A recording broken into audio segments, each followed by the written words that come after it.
bad, with the back. Keep it real like that. This and that, run it up, let's shot. Dimes in the back with the back, keep it real like that. Yup, mic on. Ashtray by the laptop. Big talk, tiny room, but the facts pop.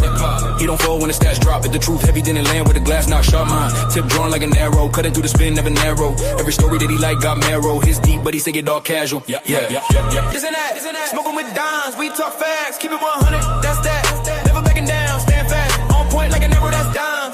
Every ball heavy, sharp lines. This and that, where the real shines. This and that, where the real shines.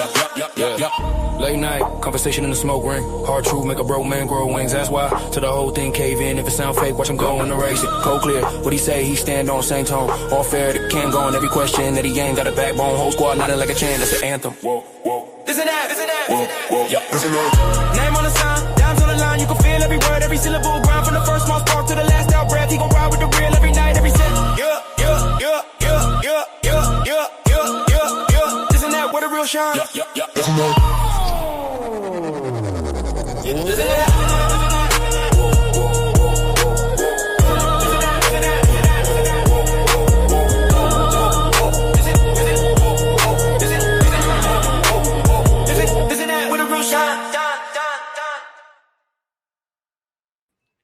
Ladies and gentlemen, we are back with another motherfucking episode of that This and That podcast.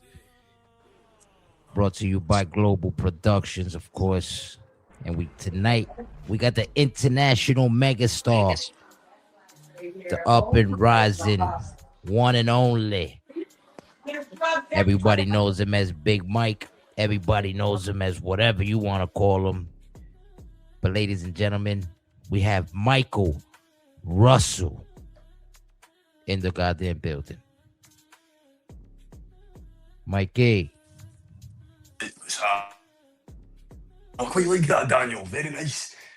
Very nice. Yes, sir. Welcome to the This and That podcast, of course. And I got my co-hosts with me today, too. I got my brother Demon, the King X, also known as Don Mecca, the Street King. I also have my brother from another mother, Mr. CEO of himself, Mr. A. Jizzle. What's the word? You already know. We're in an international level tonight, folks. We just sharing the stream. That's why we ain't get started yet, but we got Big Mike in the goddamn building, folks. Let's hear it one time again for Mikey. If everybody just tuning in, make sure y'all share the stream. Any fucking chats y'all in. This is an international one. This is an exclusive. You heard? This is something different. Sir, we on that. We sharing that shit right now. Yes, sir. Shout out to Fresh Prince, their Hall of Famer Ego in the building. I see you, Garma, also in the building. Make sure you guys follow your boy. Subscribe. Because this is going to be a good one. Today's show is sponsored to you by Spotify. You can always listen to us on Spotify after. Also by Ruffles Potato Chips. Get your dip on. And Poland Spring Water. Got to stay hydrated. Got to stay healthy. You already know. Global Productions, of course. Shout out to TXT for a show earlier for Imperium. Shout out to who else was streaming today? I forgot, man. I'm sorry. But shout out to Global. Everybody, I've been cooking. Y'all know what y'all do. Happy Sunday. Happy Father's Day. Very importantly to everybody out there, the real dads. Appreciate you. Happy Father's Day. Yes, sir. Yes, sir. Happy Father's Day. Happy King Day. That's what I call it. I call it King's Day. Because everybody that's a father is a king. That's real. What about you, Mike? Your dad? No. Good. Yep. No. Good. Too young for that shit. You're gonna fuck up your career. Anyway. America's Next Top Model. He'll be okay. Man. Yeah, we're gonna talk about that weirdo shit. You know, act of all those behaviors you've been having, tantrums. No.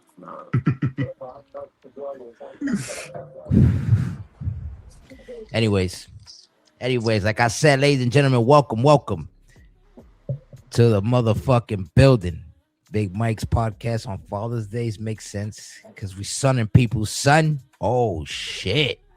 You ain't scared of shit. Look at that boy talking reckless already. I like Hey, it. Being okay. the Keep truth, that that's what. energy. He's scared for sons, huh? Well, how? Hey, he's scared to be somebody's son, or he what? I don't know what he meant by that shit, but that was good. Keep that energy. We like it. It's the type of energy Yeah, we do around here. keep that energy. Can I start it? Can I start it? Can I hit him with this question right off rip? Start it off. Wait, first let's find out who is Big Mike, where you coming out from, and what are you representing? That's Oh, first What do and you mean by foremost. like, representing? As in just Like, like, where you fighting from? Like where you train? You know where you from? who's easiest answer? I mean, Big Mike, Scotland.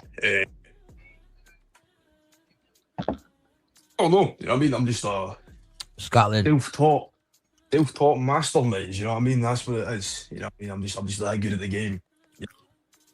Copy Nah, that. I'm that good, I'm that knowledgeable. Copy that. I like that. You're an international uprising star. So meaning international because you're from, like you said, you're from Scotland. Big Mike. Good. Hey, Dad, you want to start off with the questions? Yeah, I Start off got with one. one. I got Yeah. one for him. Shoot. So, all right, it's a big one. So get ready for this, Big Mike. Since you know the name's Big Mike, I thought it's only fitting. Just like SGK for real. Here you go. So, Big Mike, you are a massive presence across global productions. When you look at the landscape of, GW, TXT, ASW, Demon Funhouse, Fight Club, do you see a locker room full of competition or just line of victims? Like that. Okay, very good question to start with. Do I see competition or do I see? Well, I see a locker room. I see a locker room of colleagues, if you will. You know what I mean? Associates. Mhm. Competition. There's some. You know what I mean? There's some decent. Decent individuals. They know who they are. Do you know what I mean? On these Okay. rosters. But considering how quickly, I've got into the mix of things, how quickly I've kind of been rising up, just not only GW, but global as a whole, I wouldn't really say competition, do you know what I mean? I've kind of been on a bit of a bullet train, straight to kind of the pinnacle of conversation since I've got in the mix. So, you know what I mean? I won't say victims, I'm a humble guy. So, I'll say I see colleagues, Okay. what I'll say. Colleagues. I Okay. like I like that. that. That's sportsmanship. Actually, that's a good. Yeah, good yeah. That's why I asked. Because I mean, if you've been watching, you've seen, not just Big Mike from, a fan standpoint where he's talking shit to everybody, or Of course, 100%. not even that, or if he's like, cheering for some people as well. So he's all around I would say around the whole globe, like the universe. He has, his people. I guess he, favors a little more than others, and then he knows who to, talk shit to and do this and that. So that's why I want to start off with that question, is to see, is he, worried about, competition, having to get in the ring with some of these guys, or are they just like, just going to be another number to scratch off, another name off the list of someone that Big Mike wants to take down, Yeah. So to rebound off of that, what he just basically asked you was like tell the people who don't know you and who do know you, where did your legacy start? Like, when did you start officially? Where did Big Mike come from? Where did this Michael Russell character come from? When did it start? Because for some people, it started back in WrestleMania 2000 and No Mercy and shit like that. Where did Michael Russell come from originally? What year? When did you start your career? Right. Well, at the kind of very beginning of I suppose my career. Don't know, like, are we just talking, kind of just general game, like outside, kind of just Efed stuff like that, kind of thing. Yes and no, because I don't know. Like It's Sergeant basically General has been around it, forever, WrestleMania Mhm. 2000 days. Yeah. So basically, when did you start your Efed career? Like, you know, your career, your legacy. When did Michael Right, Russell hit the so scene?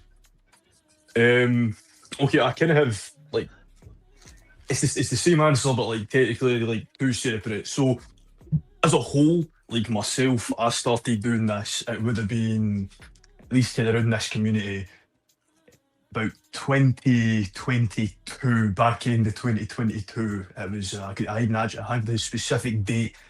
I'll remember. I think it was like the 22nd of December is when I like kind of began my entire career as a whole. It was Okay. back when I used to use Liam, which is just, that's my name. Uh huh. But naturally, when I came over to GW, I was like, different kind of landscape. And let's be honest, it's easier if I use a different name that isn't Liam, because it's also like, I mean, if we're starting character, do you know what I mean? And somebody says, I don't know, like, Liam, you're a bitchy ass motherfucker for whatever reason. I'm like, whoa, you know what I mean? Like, relax a bit. I Someone, Yeah, like they that. use your government name and shit. Yep, You gonna look at cover. it Yep, like they're gonna be like, oh, whoa, yeah, whoa, who you talking about? My character? Or you talking about me? I get it. I mean, very and it's true. like, avoids that kind of personal thing, but that way I can still feel a connection to me through the use of Michael, because Michael's just my middle name. Do you know what I mean? So it's easier that way. It's not as if anybody in my personal life calls me Michael. Do you know what I mean? So I get to use that. The entire global space still kind of feel like myself, and completely kind of detach that like feeling of potentially. I don't take like stuff like seriously, anyways. Like I'm pretty sure I'll be able to tell if somebody's in character or no, but it removes that sort of. You know what I mean? There's no blurring of the lines. Mhm. You're either going to call me Liam if it's out of character, or you're going to call me Michael if it's in. Gotcha. Okay, that's fair enough. So basically, in 22. So before 22, I know. I mean, have you like you probably played WrestleMania 2000, the Smackdowns, and all those, and No Mercies. What who were you created back then? Were you playing those, or did you create like a different character? You know? To be honest with you, I mean, off the top of my head, it was kind of like I don't know. I can't really particularly mind anything in particular, but never really started to create like myself, like the style I have now. Honestly, like, up until like 22 was kind of when Gotcha. Okay. I All right. began that kind of. Damn. See, you missed the great fucking wrestling days games, man. Back in the day, the No Mercies in the WrestleMania 2000s, I still live WCW. And shit. classic. Whew, those shits were awesome, man. That's That's still when classic. Sergeant General started and shit, you know. So Yeah, yeah, yeah. that's why I say, those letters, DVD was watching Sergeant General and stuff. So those letters go back, It's, it's crazy to have such relics at times. You know what I mean? To think about it, all that time. Yeah, man. It's definitely, man. He's been around, Must make must make you feel old. DVD to have all the letters for like back for all the years, man. It definitely does, man. He knows the feeling. Shit. Yeah, man. You know what I mean? That's all right. So really, 22 is when Liam, aka Mike, Big Mike, Michael Russell, all came to the light, basically. Yeah, Basically, like that's yeah. mainly, if you really want to talk technical, that's kind of the real opener for like a lot of us. You Of know what course, I'm saying? yeah, 100%. Because you wasn't doing the streaming shit, and you were the Efed. Exactly. You did it in your house though. You were doing the split screen shit back in the day. Making the titles and doing all that, but you wasn't being broadcast. It was just couch co-op type shit. I'm You were dead, playing, bro. you know. So But all right, cool. All right, you have a question for him or? Yeah, I got some questions for him. My bad. I was just taking a sip of delicious ass water, ladies and gentlemen. All right, hold on, Dehydrated. yes, baby. Yeah. So basically, what's been your biggest challenge you faced so far in your journey since 2K22 to this very moment? Now that you're in not only just GW, but you're under the global, competing everywhere, like under global and possibly other places that are not global as well. Like as you can see, that global has been different because everybody has a different style, different way of streaming and shit, and different type of show. So how do you feel like, what's your biggest challenges you face knowing that you're in different type of styles and shows and stuff like that? I think my biggest challenge kind of coming into global has been probably been adjusting to the kind of style of the folks here are. Like, I don't mean that like that way, but more so like the shit talk kind of thing. Right. I'm not. I mean, that you might not believe this. I'm not a good shit talker. Honestly, like I don't really shit talk. Like, honestly, I had to really kind of fucking hone my craft since I got here. You know what I mean? Get used to kind of all the shit talking, kind of how it was about. And obviously, it was like, you know what I mean? I think I showed up to maybe like 1 or 2 shows before I really kind of got acclimated, just to kind of see what it was, because it was Garma and, you know, a couple of good friends of mine, you know, Crap and, you know, Haley Ramon / G Prince, Mm-hmm. you know, kind of was definitely encouraging me to kind of come over to GW. It would have been middle of 2K25, where a bunch of shit. We'll cover that later in a wee bit. But I remember they were kind of trying to get me over. I think I'd showed up just a couple of times before to see what it was like, get used to it. And yeah, I would say defo adjusting to kind of being an asshole a little bit. You know what I mean? Yeah, of course. It's difficult. It's completely opposite. I don't want to cut you off, but is it fun being that asshole? Does this shit make you feel good, man? Like, you know what, this shit is fun. I could, you know, vibe with people, and they could take it as, you know, it's a joke, you know, back and forth little jabs. Like, fuck yeah, bro. No, it's kind of fun though. You know what I mean? That's awesome, man. That's our goal here, man. To have fun, man. So that is the goal. Yeah, that is the main goal, actually. That's awesome. That's good. That's why I always like. I can't even express like how serious and how much like this Efed shit changed my life, man. Like, honestly, like it's like I see it from 22 and up, and I see that everybody has a real.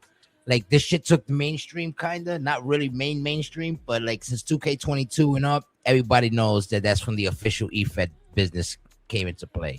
And I like, you know what I'm saying? The shit talk, it goes a long way with this shit, bro. Like, you know what I mean? But I know how to keep it to a level where, like, I'm not gonna disrespect the man behind Big Mike. You get what I'm saying? I'm disrespecting Big Mike and Michael Russell, the wrestler, you know what I'm saying? Like, the competitor. I'm disrespecting him, but I'm not gonna disrespect him also on some, yo, suck my dick, motherfucker, or, you know, shit like that, or, you know what I'm saying? Like, yeah, there's no need for that. There's no need for that. I hate that shit. That's not real wrestling. That's not wrestling talk. You get what I'm saying? Like, that's not really I'm the same. Yeah, I hate that stuff. Do you know what I mean? It's like, you know what I mean? It's cool if, like, you can handle it. Like, when I can handle it. It's not as if it's like I'm gonna be like offended or nothing. But it's also the concept of, it's like, you know what I mean? It's you're playing a character at the end of the day, right? We're all playing characters in that kind of Efed space, and it's like you have to kind of channel a little bit of like what your character would be like.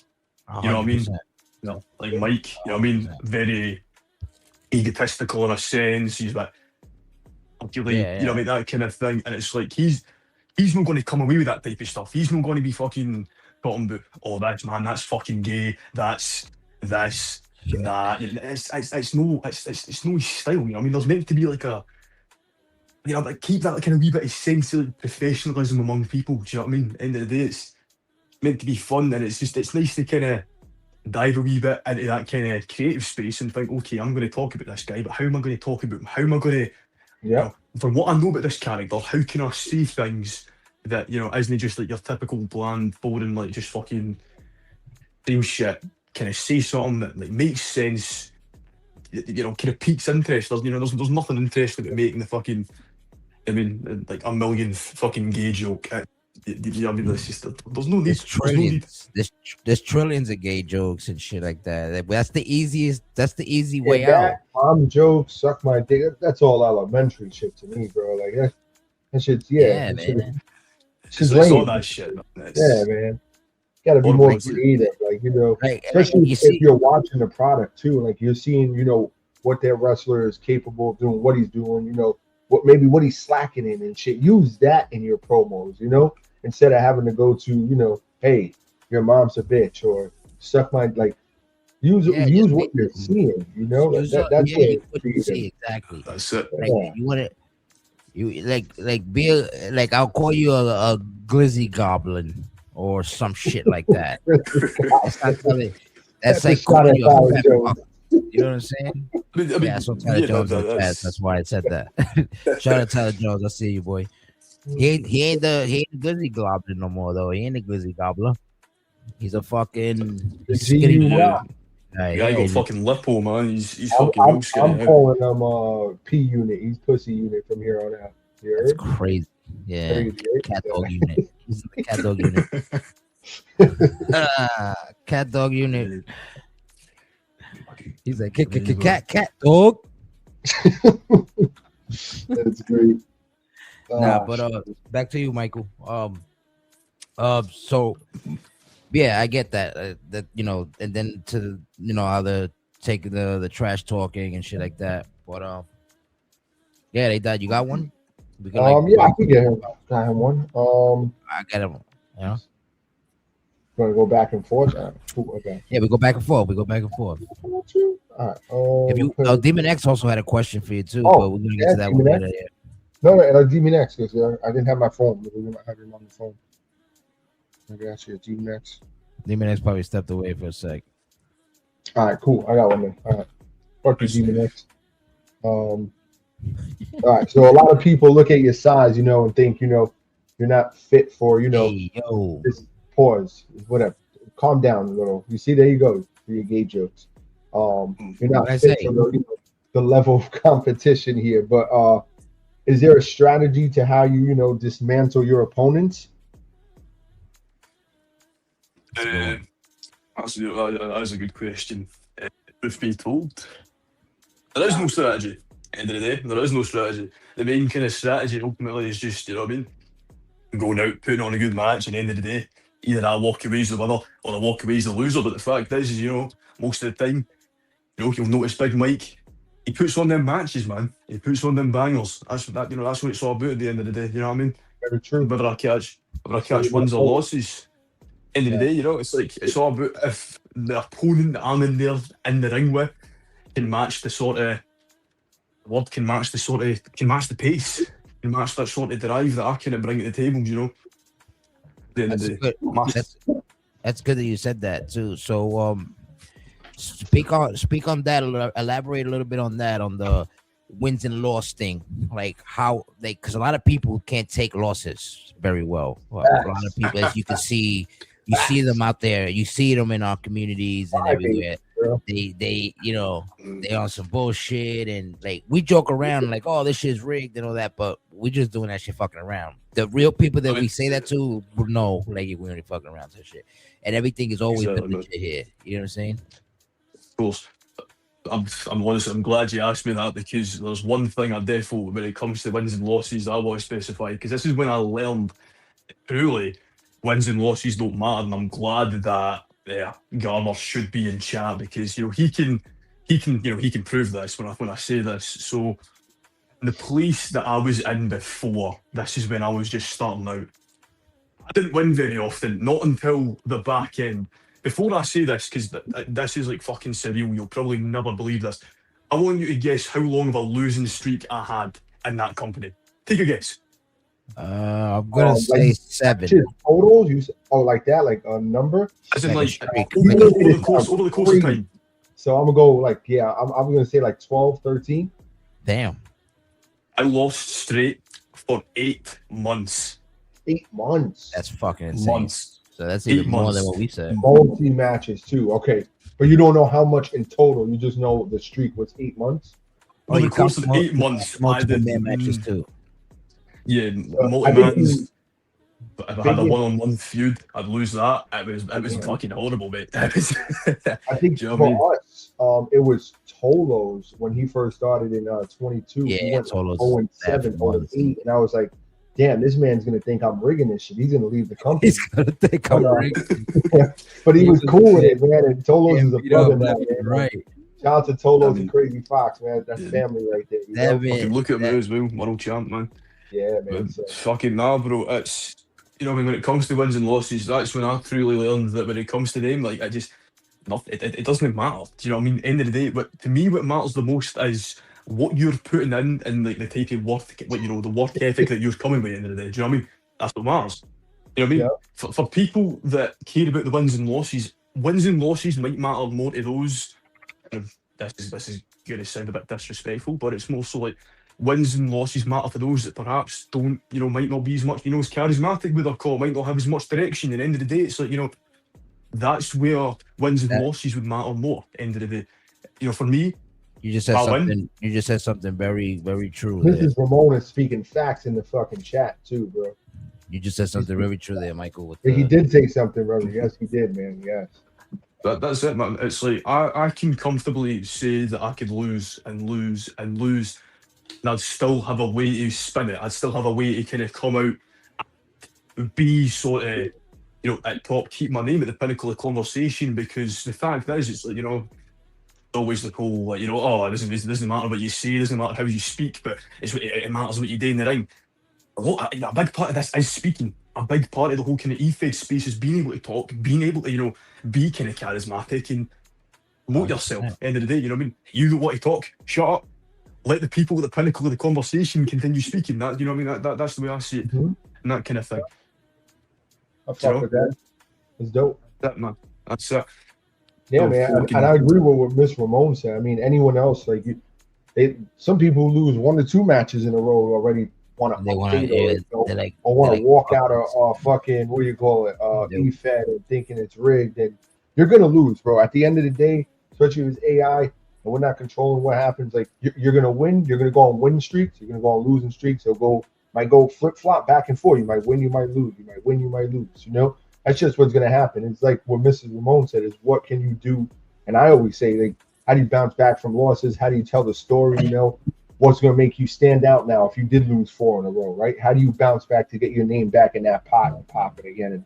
And that's how I've been doing shit since 22 over here, Even if you do have that losing streak, I'm still going to make you, relevant and make your name pop around here because, we're here to have fun, You could still turn something bad into something good over here, So yeah, that part. Exactly. End of the day, like, a loss isn't the end of the world, And it's like, even that same time, man, where I lost for 8 straight months, fucking, do you know what ended up happening? I ended up having a fucking lucky streak, and then within the next month, I won the world title. Do you know what I mean? It's shit can fucking turn around.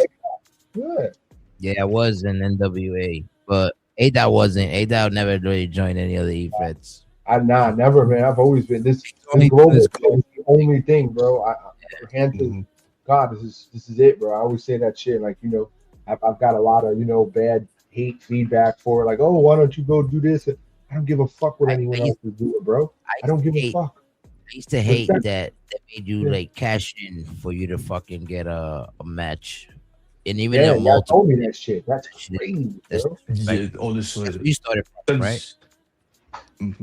Yeah. It was like since I've been here, I've realised, me, Garner.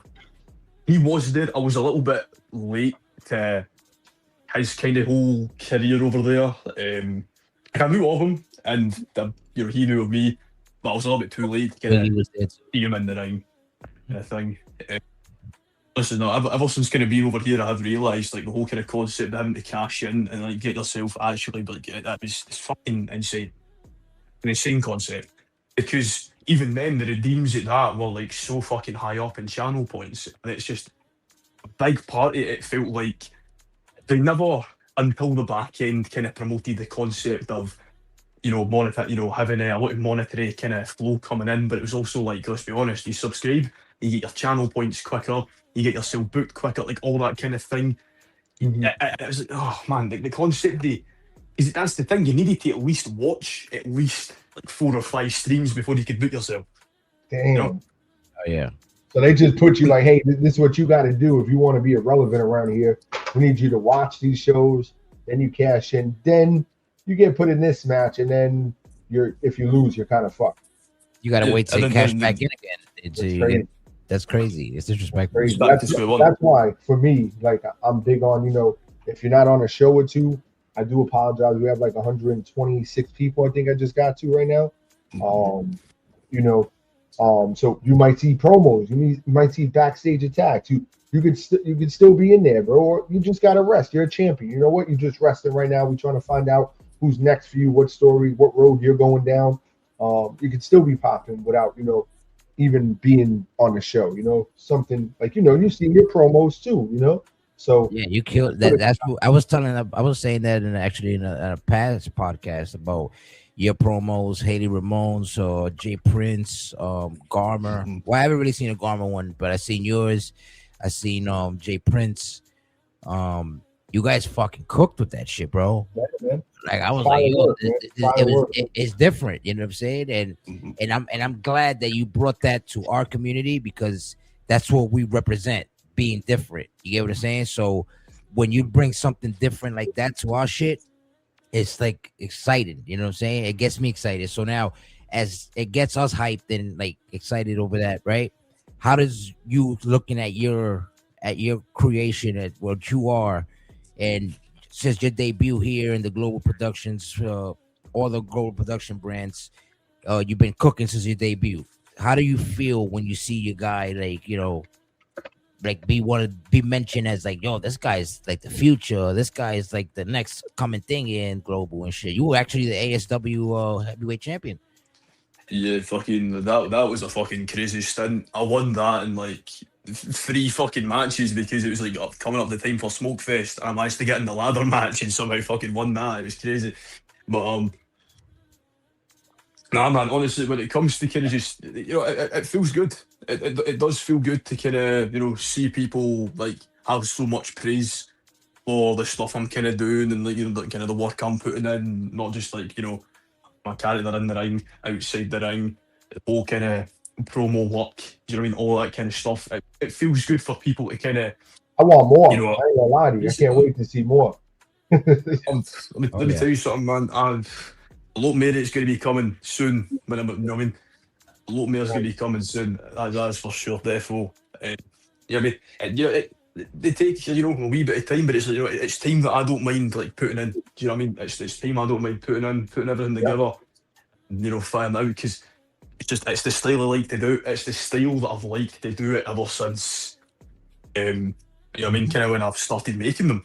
Really, do you know what I mean? Ever since got into my first feud, which my first feud back would have been in the other company, was with Haley Ramone / Prince with another one of their cause. That's how we got introduced. Funnily enough, it was kind of came onto the scene. I had been there for about a month, maybe, so completely fresh, never done anything, and was like, you know what I mean? And it started off when it came to Efeds. Never really wanted to get too involved as much. Yeah. I kind of joined. I joined mostly because like Garmer had said, you have to join this place. Come on, you have to. It's great. It's fantastic. Appreciate Honestly, that. it took him so long to convince me to even kind of get into the whole Efeds. I think it was. I don't mean to cut you off again, but I think it was like close, like to 6 months to like a year, right? Something like that. Yeah. Yeah, because he hit me up and he was like, "Hey, I got this guy." He said Liam, but a boom boom, and I was like, "Cool, just get him whenever you're ready. Whenever he's ready, you know what to do, Garma. Just holla at me, get him in." And he was like, "I'm trying, man." And then a couple months passed, and then he was like, "Yo, I think I finally got him. Convinced him to come watch and do this." I was like, "Cool, just you know what to do, man." So great addition. Appreciate that. I love when we have could get more good people in here and to understand. At the end of the day, it's just a game to have fun. And when you like what we do, like the creative minds, when you have people who could do something different in each category, whether it's a promo or arena or attire, and it just meshes together, that's what makes it stand out the most and makes it my job so much easier. And that's why I always appreciate and thank all of y'all for all the hard work y'all do, because I ain't good at that shit. I could quick little edit, drop my promos. Yes, I'm good at that. But for like the promos, like the backstage attacks, my shit's are pretty, simple. But you guys go above and beyond with the shit you do with the angles and all this, and it makes it stand out so much more. So it's a great another like vision for the fans from when they're watching and oh shit, what's going on? Like that's what you love, man. It's that old shit attitude era type of feel, man. That's what we want to bring to the table. So Shout out to Garma for convincing you, and shout out to you for, hey, let me watch this shit and let me get involved. So good shit. No, I mean, fucking massive shout out for Glamour, because I'm honestly, I'm really happy to be here. You know what I mean? I'm really happy to kind of just, Nice, man. That's you know, awesome, man. That's what we love to hear. just happy to just hang out, man. Do you know what I mean? It's like, even if I'm like no booked, you know what I mean? I'll never complain if I'm no booked, that kind of thing. I just kind of enjoy hanging out, enjoy Nice. kind of being around, talking Appreciate like you that. That's the following, big thing boy. for me, you know. That's cool, man. That's awesome. Yeah, man. There'll be, like I said, you know how it is. Sometimes, yeah, you won't be, but I mean, this past show that you wasn't booked in the card match, you suddenly popped up backstage for a hardcore title match. It's shit like that. That could just happen. It's like, oh, he's in the backstage, fighting with fucking Todd and Fly guy. Out of nowhere. And it Yeah, that keeps was a you on your fucking spot. toes too. So it's another. I try to give everyone an opportunity at something. So we're just working, man. That's it. We try, yeah, we try. That's But we Got that's it, all man. that's what we cook. Gotta have that fun, bro. Yeah, man. it is. We cook, brother. It's the most important part when it comes to all this type of stuff. You know what I mean? That's why we all do it. Do you know what I mean? It's a hobby at the end of the day. Do you know what I mean? The main thing. Big Yeah. facts. That's big facts right there. The only thing we're missing to make the official Attitude Era feel is the titties. We need to see some titties. Could say Big no, guy. bro. Honestly. That's a big guy, bro. I swear, man. Yes, ladies. The problem is, like, the real problem with this Efed thing is, like, it's okay though, because it's perfectly fine. It's not even a problem. But like, the majority of the women in this come from the functions. But moving on, right? How would you describe your how would you describe your wrestling style, and who influenced it the most? Like, Right. Okay. Wrestling style. I'll be honest with you. But, I mean, I suppose my wrestling style's a bit of a mix. It's like, yeah, I would say wee bit kind of technical, wee bit kind of instances a bit like kind of your full kind of bit kind of grappling in there. Also, I'd kind of combine a bit of like hard hitting, that kind of hard hitting style. you have up to as many as you want.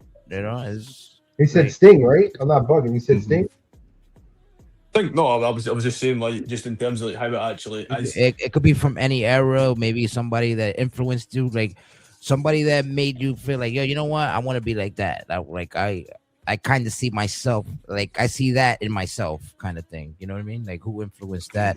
How you carry yourself in your promos, how you carry yourself in the trash talking, your persona, the way you look, how you fight.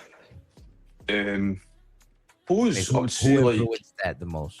Yeah. like style, like I guess when it comes to moveset, like I'd say like moves. I'll start with moveset first. I suppose. See that. Johnny Yeah, is good. it's difficult to kind of think of stuff. The thing is, a lot of the stuff I kind of do is it's no like, I mean, stuff like that kind of thing has been done to death. Do you know what I mean? But there's not like, I mean, to try and think of a direct reference, because a lot of the stuff I kind of think is just like it's on the fly. Do you know what I mean? Think of it and I go, you know what, that's really a kind of good thing to do. I thought to run with it. Do you know what I mean? That's kind of like my whole thing. Like the look, like the attire, for example. There was no like big influence. It was just like I was just kind of looking around. I was like, you know what, that looks good. All right, I'll put that on. I'll combine it with a wee bit of this. Combine it with like maybe like these parts. All it kind of just like fit the mesh. And I was like, you know what, great. I'll run with that kind of thing. You know what I mean? So a lot of it's kind of just kind of comes just straight from my head. Really. A lot of it's kind of just I visualize it. I see it. And I'm like, you know what, great. Run with that. Same goes with the trash talk. You know what I mean? The trash talk is just the kind of it's really just whatever kind of floats through my head, man. That's the main thing. Whatever I sort of think, I'm like, that's what I'll do. I'll put that together. I'll put this in a promo. Speak about this. Make sure I'll be off talking about that.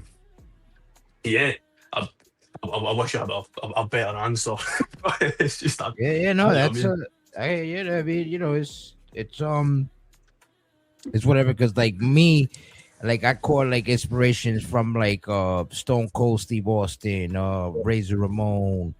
I kind of like have like a Roman Reigns thing. I like this is just how I feel. I don't know how everybody else looks at it, but to me, I carry myself as that. Those are the ones that influence my style, and obviously Hulk Hogan because like Hulk Hogan is like the greatest thing that ever happened to wrestling. So hmm Yeah, which I mean, that's completely fair. I mean, referencing some of the best at the end of the day. I mean, that's it. You can't go wrong with that kind of thing. Dimebag Reigns over here, you heard? that's too much. That's awesome. I'm a, Mr. I am a tribal Y'all chief. won tonight, bro. She's all one. I missed this Miss Ramon right here. Hell Let's yeah, go. this is the early Ramon we always wanted. Yes. Let's go. That's what's up. Excuse Yeah, for I'm me, I mean, I'm just rootless asshole type of shit. So it's the whole attitude era feel is what you see with A-Dot. You just never know what's gonna happen. Live and unscripted type shit, you know. If something's going on in the chat and I feel like, hey, I can make a story out of that and make something possible, A-Dot's gonna go in that direction. There's a new guy talking in the chat, and you know what? If he's gonna be around, let's make his name known. Let's make him a star. A-Dot's gonna next contestant on, smack a bitch, just that and talking shit just to get them interested more. They're like, oh man, this shit, we really found a place we can talk shit and people can have fun and shit, To rebound off what A Dot's pretty much saying. How do you feel as Michael Russell? How A Dot runs his storyline thing? Like, see how he. Like, he sets you up in like a backstage attack kind of thing and opens the door. And then right after that, you drop a promo talking whatever the shit that you was talking that day. You know what I'm saying? And you're like on some like, oh shit. Because that opened like for a person like me, that I'm already like, you consider me like a vet in the company. I looked at it like also, oh shit. Future Hall of Famer? Future Hall of Famer? Future 100% first ballot future Hall of Fame. 100%. I'm the spotlight of that Hall of Fame class. But what I'm saying about him is like, like, how do you feel when because A-Dot killed that. Like he kills it with that. And then when you came out, when you dropped your promo right after like a backstage attack kind of shit, I was like, holy shit, like, yo, we gotta step our game up now because these new motherfuckers, they're coming out here with some shit, with some heat. You know what I'm saying? And we're like, all right.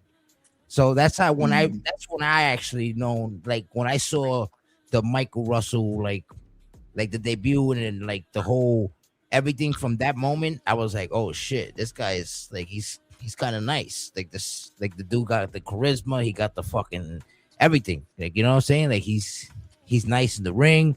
He got the dope promo going. Then he's already entered a storyline, I guess, because the backstage attack shit. And like everything was like the whole segment was like choreographed perfectly. Did you have anything to do with that, or that was strictly A-Dot when you sent in the promo? Right. Are you talking about the very first feud I was sort of inserted into? Or Yeah, just like because it was a day, I don't remember exactly if it was like your debut or whatever, but I remember that it was a backstage attack, and then it led into the promo that you were saying, and or it was the promo first, and then it led into the backstage attack. It was like a segment like that. A-Dot put it together. So I'm asking, like, did you have anything to do with that, or you just send him the promo and just expecting him just to play the promo kind of thing? And I suppose it was just kind of just I create the promo, put it all together, sent it in, and just, you know what I mean, whatever kind of whatever he done with that, he done with it. Do you know what I mean? That sort of thing. I had no idea he was gonna do any of that. But I will say, you know what I mean, I quite like that he does that though. You know what I mean? I quite like that the kind of concept, the story, the concept of getting involved like into actual feuds and creating stuff that's, you know what I mean? Yeah. Like that. I mean, it's great to have that kind of thing because, you know, while it's great to, like, Take that shit off my chase and I got you right now, buddy. I got you. I just read that. I'm like, what the fuck is this? I'm showing a lot of comments up there. I'm showing a lot. To this guy, and what is this? I'm listening. Just showing love to the chat too, so you get there, Great heel what was I saying? Shit. Yeah, no, I heard what you were saying. You were I got it. Shit. Yeah, like, that there was like you liked it the whole way that you made the backstage shit and the whole brutal attacks that it makes it makes it more fun for you to develop like a like a feud or a rivalry, I guess you were saying. You know, It sort makes of, it pop more too. which no, it's true. It's kind of good that, like I said, like that kind of thing sort of encouraged, because, like I was saying, while it's like, all well and good, fucking title chasing and halting between fucking this title and that title, it's like having these kind of feuds, then that kind of just like putting that kind of like creativity together, kind of putting something together that, because there's more to it than just, you know what I mean? There's more to kind of the whole like Efed space than just you win this title, you defend said title until you lose it, and then you hope to another one. You know what I mean? There's more to that than just, there's more to Efed than just kind of that. Kind of having the whole feuds, it's like it's great because it creates something. It creates something memorable. Do you know what I mean? It creates something that like you can kind of call back on and go, remember this kind of big feud, and there was everything. It started off with this, and everything that kind of followed subsequently, and even things that just happened organically. It was like kind of the whole like Hive and Foundation stuff. You know what I mean? Think about all the shit we got out of that. That kind of just happened organically. We had a few matches. We got involved in a kind of feud. We had fucking one of the longest matches ever. Yeah. You know what I mean? Yeah. I mean, and if you peep too, you just attacked Fly Guy again. I know what you guys did at the pay-per-view with the boot camp and stuff, but that's coming. But the boot camp is realigning their stars and stuff. You still have you're not going to forget about the the Hive, and then boom, you got the Foundation right there too. And we're cooking up something else right now too. A lot of people are not aware about, except two people. One of them's on the podcast and the other one's not. But yeah, we working, man. We working. Yeah, so, we got stuff falling into place, man. You just gotta, like I said, man. You got the pieces. You got to pay attention. There's people. They're like, oh man, why these two going at it? Or either they're not reading promos or they're not paying attention. And that's why me too. I'm starting to do the recaps for every show, just in case someone didn't catch the whole show or miss it, or that's dope idea. So there's no reason for you, there's no reason for you to be like, well, I don't know why these two are in the ring. This doesn't make sense. It makes sense. You're just not reading between the lines, So, and the concept of the recaps, it's a great thing. It's easy for people to kind of pull up Discord, watch them short form, watch them kind of short form. You get to see everything that's happened. Some people can't watch the VOD. They've not kind of got a long string of uninterrupted time, or of course, real life first, man. You'll never see me also be like, man, this guy didn't show up for 3-4 shows. You know what? He ain't getting booked for 2 months. And another thing too, to rebound off of what you guys are talking about right now. Like I noticed something about you too, as a character, like as a fan of this shit too. You always in shows. You get what I'm saying? Like, and you watch the entire show, even if you're not even on the card. You know what I'm saying? You're loyal to the content. You know what I mean? You're always there watching. We got a lot of people like that. We got a lot of people. But I'm saying, like, you're one of them. Like Michael Russell is one of them. One of those guys. You know what I'm saying? Which is that's the thing, man. Yeah, man. It's dope to see that. It's good to show up. It's good to show up. Can just hang out. You know what I mean? No matter who. No matter who's running the show. If I'm able to make it, and I'm not sleeping, because sometimes I'll wake up and I'll see notifications like John Wigginton has went live at fucking 5 to 6 in the morning. I'm like, fuck's sake, John. Yesterday when he did that shit, motherfucker, the midnight show or whatever. I was I'm like, fuck, I can't make that, man. I'm fucking snoozing. Do you know what I mean? Like, shit. Yeah, you're good. Don't ever feel obligated for any of us, man. What time is it over there for you right now? It's currently, it's nearly 3:20 in the morning. So, not like, obviously, like, I know that there is no obligation to show up, and you know what I mean. I completely understand, but it's like, you know what I mean. Like, for me, I enjoy the live experience. I enjoy kind of, like I said, being there live, just hanging out with everybody. That's the main thing. Whether I'm booked, whether I'm booked or no. You know what I mean. I kind of just enjoy hanging out, talking about shit. Yeah, man. It feels good, man. It's a stress reliever. That's why I think the first lady too, because she never gives me any issues. Like, she told me today, you should have did a Father's Day show, and I was like, I'm good. I got to set up for Tuesday. It's the Father's Day show right here. She's talking about basically. But she said that she was like, give them a show, and I was like, we good. But she's like, so like, just wants me to be on this mic and yell, and she sees the fun and the people in the chat having fun, and that makes her feel so good. Like she's like, yo, he found something he really likes. He enjoys it. He's getting the stress all out of him. So it's a big help from the first lady, man. She's amazing. So thank her for giving me the time for this shit, man. Shit, timing is everything too. Shit. That's it. That is it. 100%. Very true. I got a question for Big Mike. Go ahead, shoot it. If a new recruit, because we got a lot of new recruits right now, a lot of new signings the last week, it's been crazy. If a new recruit walks into the locker room tomorrow and asks you for advice on how to survive this industry, the global, what do you tell them? Kind of the global kind of. I think the best advice I could probably give anybody is the same advice I kind of found out myself, and that was really just be consistent.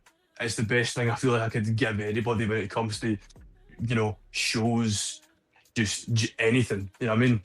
Because I found out the best way that just to truly be involved, because it's more than ultimately just winning on that, winning matches, and end of the day, we're all kind of brought together with a common interest and kind of get acclimated with the people. For me, show up with the shows, make sure that you talk when you can, show up, say your pieces, make your promos, be consistent. Be consistent. That's the best thing I can say to absolutely anybody. Is I like it. I like it. That's too. it, man. Good shit. Hit him with one. Go ahead. Oh, Oh, Mama got one in the chat. I'm gonna post it real quick. Yeah, Gorman, let me hit it. There you go. What's this guy's question?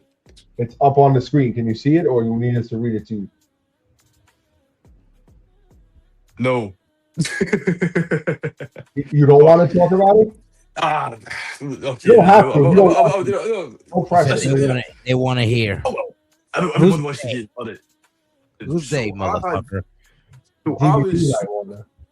right. Okay, Yeah, because he fucking wants to hound me for this. Scumbag. What I used to do before was, it wasn't really like anything Efed, right? It wasn't like Efed, but like there was a kind of, it was like a very kind of closed off little show that I was like part of like for a good while with another good friend of mine who he's not like in any Efed space, but he used to like kind of run a show in honour of his deceased cousin. And that's kind of who he kind of runs the show in honour of. It was like, it was like a kind of chill little thing. It would be like maybe like 3 or 4 people kind of just chilling, hanging out, like a few matches in this kind of entire like kind of space that we'd all built up. You know what I mean? That kind of thing. That's how we started. I only started with like 3-4 people, the real close homies. That was it though. Like that's it. Like for us, it was like, you know what I mean? We never had the goals of expansion. It was kind of just a nice little like thing that we'd kind of like created. It's kind of like, it was like if you took that couch kind of, that couch co-op. Yep. But it was like between like all of us. Do you know what I mean? It was between all of us kind of on like just like on YouTube, just chilling, watching, and it's something that we'd all kind of created in a sense. Do you know what I mean? That was it. Nothing wrong with that. That's chill. That's cool, man. Oh, there is nothing wrong with that. There isn't. What is stands K? for Christian Holgate, which is the name of his cousin, is what I was saying. Okay, copy. So that's the full name of his cousin. The 28 stands for the 28th of August, which was his birthday. Okay, copy. So that's kind of... Shout out to him, man. Shout out to KH, rest in peace, right? So yeah, that's where that kind of whole thing comes from. It's not like a fucking 22k clan or nothing, you know what I mean? It's just, it's, you know what I mean? It has a bit of like kind of meaning behind it, more so than, you know what I mean? There's more meaning than what the naked eye would assume that comes from the name. Ku Klux Klan have you on some white sheet shit. Okay. Cool. No thanks. Anyway, yeah. So, what's something? No, actually, everybody has. What has been your defining moment since 2K22 up to 2K26? A defining moment where maybe like you won the world title, maybe you accomplished being Grand Slam in a certain company, or Whatever. A defining moment. See, that's a really good one. Because defining moment for me when to kind of runs a little bit deeper than just for me, like kind of like winning titles. Even in the other company, I had like a fair bit of success, but it was never. I mean, like I never achieved that, Grand Slam. I was never there like long enough. I Right, copy. I get suppose you. the I'm a Grand defining Slam. moment. I think the defining moment really relies heavily on the promo making, really, for me, when it comes to kind of thing, putting these together, because for me, that is what I like. I like to imagine the foundation of my kind of Efed legacy is sort of built off. You know what I mean? It's sort of built off the kind of creation of these promos, and when people see these things that I'm making, they kind of, they realise that, this is the shit I'm about. This is Yeah. what I do. I put together my kind of creative mind, and you know what I mean. Like, I have a whole catalogue on YouTube of unlisted promos I've created. Sadly, I don't have all of them, but I've got Yeah. so many of these. And on the other show, because there's it's archived on YouTube. You know what I mean? I can go back and I can watch every single one of the promos I've ever made. So That's good. my defining moment is it's a culmination of all the kind of creations that I've put together when it comes to the promos. I suppose that's what I'd say. That's what really defines me. It defines Mike. That's the I mean, you know what I creativity. mean? The creativity. Yeah, I suppose, to Yeah. put it I like think that, that's it that is kind of creative mind right there. That's dope. I like that a lot. I like it too. It's good Yeah, stuff. me. man. That's what Miles. That That's what creative Miles mind wants to do. goes so much further than any title you could hold. It does. Like, for me, that's. I mean, I fully stand by that. You know what I mean? Fully stand by that. Like I was saying earlier, it's all well and good winning titles, but it's like, This guy creating. commented on some shit today, baby. What the fuck is this? What is he saying? He said Man, just the biggest challenge is getting to understand your accent. You got a thicker accent than Cardi's BBL. fuck's sake. My accent's not that bad, alright? You can Ah, understand me just fine, you're right? good. Yeah, I love it too, That's man. That's The, awesome, man. the bad thing about the joke that you guys didn't catch is that Cardi B's BBL I stinks. know. Yeah, we're So we're that not means your saying accent accent thing. stinks to him. That's what Garmin you said. instigating. He didn't mean that. Oh, yeah, he didn't mean that. Don't do that. Fuck's sake. I But, love it. but yeah, I suppose culmination of the kind of creative things that I've put together over the course of my EFED career is my defining moment, really. Dope. That's And so another I got like two in one questions. So you've been now with the global, couple of months. You feel at home, like you feel like you could just talk your shit without having to be like, oh man, I gotta watch what I say. These guys are they're cool. They understand what Big Mike's about and shit. What I bring to the table. Or do you still like feel like maybe I might not be able to say this because I might step on some eggshells or something or hurt somebody's feelings. That it's been great. I really feel like I've really kind of felt welcomed here ever since I kind of came in. Do you know what I mean? It was Yeah. it's been great. I like to imagine that everyone that ever has a sort of in character kind of confrontation with me understands that everything I'm saying, nothing's ever serious. Do you know what I mean? Nothing is ever serious when it's in character. You know what I mean? Like I'm never am I serious. You know what I mean? It's all just kind of big kind of just taking the piss. You know what I mean? At the end of the day, I'm just, you know what I mean? I'm being a bit of a wido, you know what I mean? We'll So, get to Briggs' question in a second. I have a rebound off of that question that I just asked you. So for anyone who might be living under a rock, a lot of Good drunken lady. SpongeBob fans over here, Patrick type shit.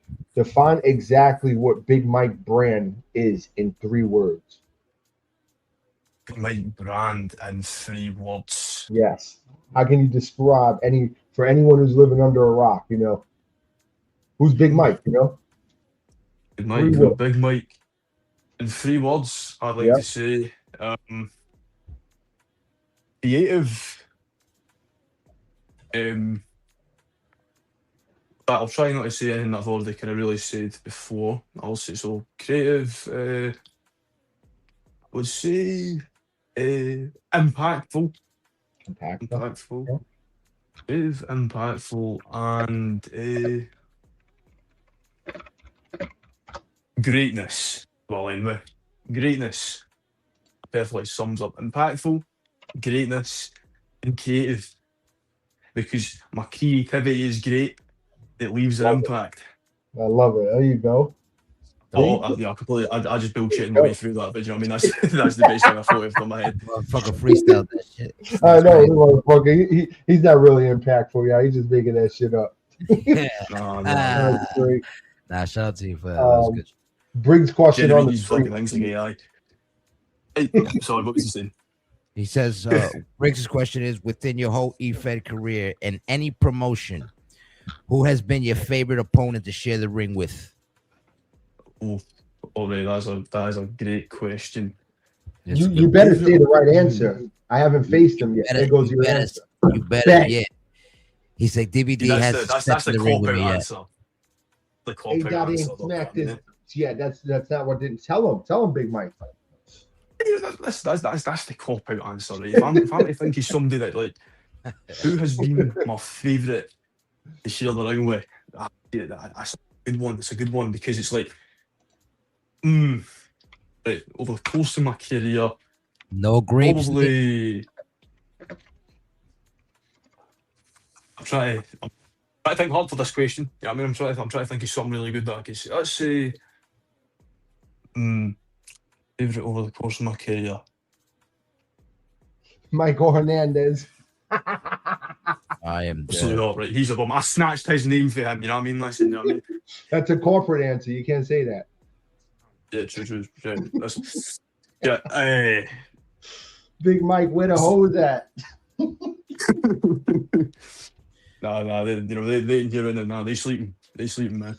I've had to take time out of my night to come with this podcast. Right, shit, let me think of an answer. I heard the hoes over there got hairy armpits. Man, that's false news. Propaganda, mate. That's propaganda. It's Okay. probably. Right, to answer that question, I'll say John Wiggy because we've shared the ring a few times and we've had some good matches. I would have said Garner. That's a but fair answer. we hadn't shared the ring enough, a capacity to really like. I'm basing that kind of question on like people that I've had kind of good matches with. Yeah, There's another person. I was thinking about saying Prince, but I think the best of their matches are to come down the line. J Prince is probably space. The best of their shit will probably come down the line because there's a lot of history that kind of comes with that. And I feel like that is, when that gets explored down the line, my answer would probably change. Like if this was, you know what I mean? Absolutely. Even 9 months down the line or something, you know what I mean? This is just a random answer. 100%, that's probably what I would say. I would have probably said something like Prince. But for now, I'll say John. Say John. Yeah. John Wiggy, that's fair. Any other questions in the chat? Feel free to ask. We'll post it. Yes, sir. The host that he answered that. Don't be shy, ask me whatever. We got Big Mike in the motherfucking building, yo. This and that podcast. Like I said, this is sponsored to you by Dime Bags Caffeine Powder. Time to go powder your noses. Don't buy that shit. Don't do it. Don't do it. Nah, but seriously. You got a question for him? Yeah, I got a question. Here goes, right? What's something about like outside your outside life that you bring in to this life, to this thing that we do in this Efed careers and our legacy here? Like it's something that you bring from the outside in, like maybe, I don't know, anything. Like I talk to people like, on some, like the way I talk to my boys and, you know what I'm saying? Like I'm mostly like a jokester and kind of shit. So that's like what I bring in from the outside into this Efed shit too. You know what I mean?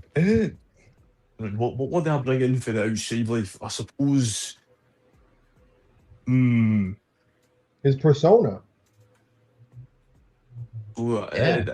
Are you like the way Michael Russell is outside of the ring? Like, is that who you are behind the scenes, or you Big Mike because Big Mike when I see Big Mike in the wrestling arenas and shit, when I see him in the arenas and doing promos, I have like a little heelish feel from him. But now that we're talking here in the podcast, you're giving me baby face Cody Rhodes. Right? Yeah, Cody Rhodes Zach Morris vibes. You He know, looks blonde like he's hair. out there in Scotland playing hopscotch with the kids. Yeah, of course. Yeah, you know what I mean? Fucking Give all these turkeys out charities. on Thanksgiving. That's what you do.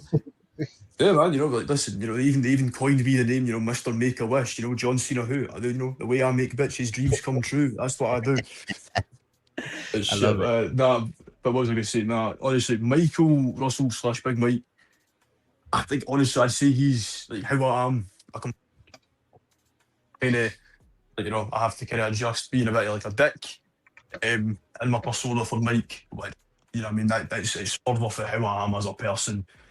So, I wouldn't really say persona, but I would say, I suppose I bring my, I'd say energy into things. I'm, you know what I mean? I'd say I'm quite a decently energetic person, and I'd say the big thing I bring into the kind of Efed space is, you know, the uh, energy, passion, you know, when it comes to certain things, Yeah.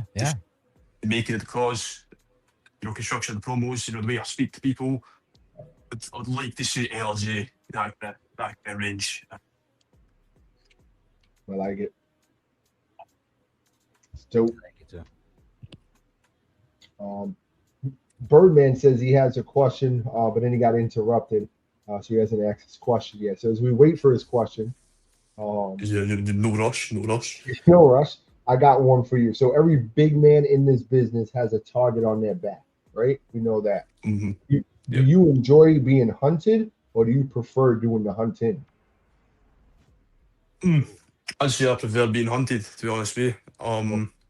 Well, the way I see it is, from the perspective of my character, I will say, whole concept of the ego is, I'd say I never really see myself as a hunter, but constantly the hunted. Do you know what I mean? I would see myself kind of like, I always think I have that kind of like delusion, if you will. We'll say delusion of like, I know who I am. I know the things that I bring to the table, and I know that I can do this just as good in 1, 2, 3, 4 months' time as somebody who's done this and been in here for 4 years. You know, long tenure. Sure, Okay. you have that veteran status, you have that sort of time, you know, and the wherewithal without you understand how the place works, but it's like, you know, I understand how the business works, I understand how this kind of whole thing works, and I know how to get myself into, you know, into the top mix, and to kind of, you know, sit there at the pinnacle. I know how to get my name constantly in, you know, contention, people to talk about me, which, you know what I mean, I've done that kind of pretty well. So I would say, when it comes to Mike, I definitely prefer to be the hunted. Okay, that's dope. That's a good what do you call it? Answer to that question. So you hear that, guys? You heard it first, actually. Go out here. He wants to be hunted. We I know how good I am outside. at this. I Knicks know and what I do. You five. know what I mean? Stop hanging out your window, DVD. Chillax, man. I don't even got a window. So we got a question from the Birdman himself right there. Is on the screen. He's asking, "Are we doing this tag team match against this bitch? Jibs. What bitch he's talking about, or what? You got to get back to the top of the company, boy." Yeah, you know what? I completely agree. I know what he's talking about. You know, he's talking about ASW, where, you know, that fraud, you know, fraud redneck that lives in his trailer with his beat up Chevy Silverado, John Wigginton, still King of Kings champion. Hit McMahon strikes again, obviously, and I lost my championship. I don't know what he was booking, what type of shit he was smoking. You know what I mean? DVD, he clearly had a hand in that. You know what I mean? You know, that's bad. He probably took some of that caffeine powder. So you know what? I'm in for that. I'm in for that tag match. You know what I mean? Go. I'm in for that. Yeah, you know, Hit McMahon. You know, you've got a lot of things to make up for, son. Do you know what I mean? Anyways, hope that was a good answer. Yeah, that's fair. If he was paying attention. That's Yeah, fair. that's I don't know if they paid attention, He's going but crazy in the chat right now. He's about to die. He's not getting no more bird food. Call animal control. That boy dead. So if you could step into the ring with like a wrestling legend that inspired you, who would it be from the past, present, or just a legend himself? Who would it be and why? Like mine's Wrestling obviously legend. Hulk Hogan and Stone Cold Steve Austin, obviously for obvious reasons. But this is at base value seems a generic answer, very modernised answer, but I'll give you John Cena. my main reasoning for that kind of thing is when I was younger, especially. I know that this will probably make you like feel old, but when I was younger, my mum, her favourite wrestler was John Cena. It's always been John Cena. Oh, One of the things that we had. you guys don't have moms? You guys have mums? Oh yeah, I'm it's fucking with you. same I'm fucking fucking with you. thing, Daniel. All I'm right, fucking yeah, I with you. mean, it's just you swap a letter. I'm fucking with you. No, Yeah, I was just go ahead. yeah. John Cena, go ahead. Yeah, so John Cena, yeah. So big reason for me is my mum's favourite wrestler is John Cena, and when I was younger, You can't we see it. had obviously on DVD we had it was like the entire fucking rivalry of Edge and John Cena, and it was always fun. Like I remember watching that the first time. Obviously, this was I think it was like fucking. It was like the '07 feud or something. Obviously, I had like no fucking idea about how that transpired. Yeah, I mean, I was like fucking still being cated. You know what I'm saying? So I had Yeah. no idea how that type of fucking thing went down. But I remember watching that like fucking very core memory I have doing with my mom, watching like that entire fucking thing on DVD. And so I'd say, like knowing her favourite was John Cena. I think I even got to, go to Scotland to see Cena's very final appearance. So for me, there's one person I could step in with for all those kinds of reasons. Absolutely would be John Cena. So I could, I mean, put him down, stand victorious. Do you know what I mean? That kind of thing. That's what I would love. John Cena, baby. I don't know who I would. For me, I'm not sure, man. Maybe Stone Cold, maybe HBK, man. Maybe. I'm not sure, man. There's a couple of them, It would be great, to get in the ring with them, fight and whatnot. But Yeah, definitely. it's a tough decision, Even the Undertaker would be up there. There's a lot of them, Undertaker would be Yeah, great for sure. definitely be a lot. But I get where you're coming from with the whole John Cena concept and everything. So that's pretty fucking dope. So let's talk about respect, right? Who in the back has actually earned your respect, and who is just riding on coattails right now? And this could be GW, it could be across the global, for what you've seen and stuff. Right, so who has my respect around global? If anyone does, on if not, shit, let them know. You got to earn my fucking respect, But right, okay, I see. Let me get deep into thought for this one. Who do I respect the most? I'll try to think of a good answer because I could easily cop out and go, oh, I respect Garver. No, Yeah. I'll think of who has my respect. I think easy answer. Damien Briggs. Damien Very Briggs. easy answer. Definitely kind of has the respect of Big Mike. Been here short time. We've had that kind of we've already had a match over on ASW. Yeah. Good match. You know what I mean? But I'd say when it comes to kind of respect, I like to say there's a bit of mutual sort of respect there. It's already kind of been established. As for who's riding on coattails, well, that's it. I think for me, if there's even any coattails to ride on, of course, it has to be Miguel Hernandez, somehow still employed. Dude, that's why I asked the question. somehow still employed in GW, riding on the slightly non-existent coattails of the boot camp, if there's any coattails to ride on, you know what I mean? Being a part of boot camp, it's like, being on a dead horse, that kind of thing, you know what I mean? You're milking a cow that's already kind of dried up. Fucking Miguel, huh? Miguel, hashtag the bum. The bum. Himself for that. So, it's funny. We're waiting for DVD to come back. You want to go grab a drink real quick. Funny, guys. So you got paying attention, man. Him speaking about Miguel, AK, used to be Michael Hernandez. They had a little feud in GW about maybe 2 months now going on. We got to a point where there was, Big Mike came up with a letter for all of us to sign, basically, for Miguel, AK, which was Michael Hernandez, to change his name and no longer could be called Michael Hernandez, and we got enough signatures to get that change. And now Michael Hernandez is known as Miguel Hernandez and has just joined the boot camp as well. So that's the riding the coattails of the boot camp right there. And if you heard him say he respects Damian the King Briggs, member of the club, club should only elite, elite should only, Jay Smoke, Jay Prince, and them, Jay Money, a lot of club members. We're not going to, there's too many to name.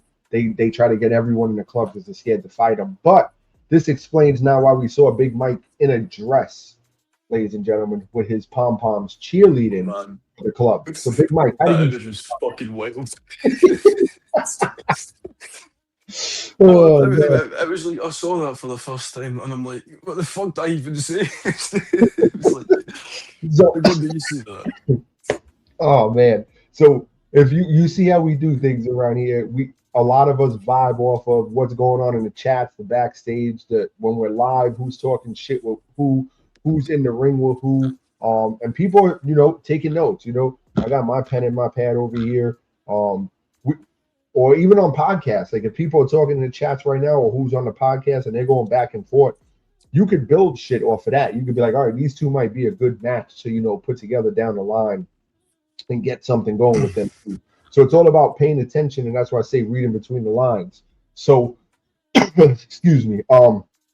With that being said, obviously Demon X is watching from behind, seeing how, you and Briggs is, not in a group together, but getting along, showing respect to each other, always having each other's back where, if the Hive's fighting, oh, good shit, Big Mike, go do your thing, go to the Hive, and then vice versa for you with the club. Oh, go do your shit, club. Yeah, man, tell him, Briggs, much respect. So I'm seeing he just took it upon himself and said, hey, this guy's like a cheerleader. He actually is in the Hive, but wants to be part of the club. So he went and put you in the dress and shit. And he was cool with your response to it, having fun with it and not taking it serious. He was like, this is someone I could, actually promo with, maybe have a story with, because he was real cool with it.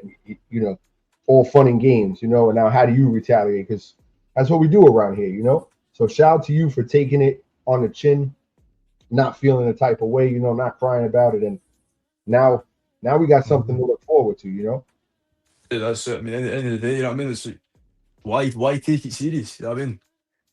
Just fun games. So that's the main thing. Exactly. I mean, When you it could comes to think the these same with, you making Michael change his name. It's like, oh shit, motherfucker, we just changed someone's fucking wrestling name out here, man. That's the kind of fun we're having. We had big shout out to Johnny, by the way, for that. Big shout out yeah, to him man. because he took that on the chin. He didn't need it. He absolutely didn't need it. Yeah, It man. was It's it great shit, was man. was a complete like piss take. But the fact that he was like, you know what, I'll fucking run with that because it has like 11 signatures. We'll run with Yeah, we'll run with Miguel Hernandez. Although I'll say, the petition did say, he was only going to be called Miguel, no Hernandez. So he's lucky yeah. he's kept that. You know what I mean? But Well, there's rumors that the boot camp Sergeant General made him keep that name, so you might have to deal with Sergeant on that end. And we know the Hive and boot camp are going to go at it down the line, so yeah, that's going to also be a dope story. probably Sergeant General. You know what I mean? Yeah. Yeah, well, you're gonna wait and see. You'll see. But yeah, man, we've done like just about everything around here. I was trying to say like we Briggs has stripped down Man King into his tidy whiteys, running around backstage, running from him. We've done it all, man. You name it, it's been done. We find a way to implement it into what we're doing to make it pop more, to just give you that holy shit, man. This shit's awesome, man. This is what we're doing over here. So it's gonna a lot more to look forward to and shit when you get your more promos out there and everything. And you start seeing, hey, the ball's in your court, basically. All you gotta do is hit me up, be like, yo, here's such and such. I want you to play this, or I want you to do this, or can we get this done? And it's gonna happen eventually. So we like to do, man. So shout out to you again for taking that as a real one. Not many people could see themselves in a dress, and then you get to crying and doing all this. So shout out. Man, it don't bother me at the day. Like I said, it's all fun. It's all just, you have to roll with it. At the end of the day, that's the beauty. The beauty of kind of being able to look at these things is to be able to kind of think of a clap, be able to think of like a justification. It's like, okay, this is what's been put ahead of you. How can you Mhm. justify that? How can you justify that? How can you look at that image and go, how can I sort of defend myself in this scenario? You know what I mean? And like a fun way, not like a proper like getting like all defensive, but like how can you be like, all right, so this is what's been put in front of me. How can I, how can I justify myself and be like, this isn't what I do. This isn't the kind of thing that I take in. I don't, stand around with fucking pom poms. You know what I mean, and all that type of shit. So it's like, how do you justify that? And it's like, well, you look at it, it's like obviously the big thing is, the usage of AI and the usage of prompts. And it's like, you know what I mean? It's like, you look at Mike and they'll go, Mike wears dresses. He likes to cheerlead with his big pom poms and, he no stresses, blah, blah, blah. But it's like, you know what I mean? I've seen more people generating Mike in female clothes than I've worn myself. I love it. Do you know That's what all. I mean? And that's it. You have to think of it. You have to think of the clapbacks. You have to think of like, okay, you know what I mean? This is what's been put in front of you. But like, how can you just, like I said, how can you justify it? And that's how I kind of justify that. I put my mind together and I go, I mean, that's the answer. Dope, man. Deep That's into dope. deep into the bag.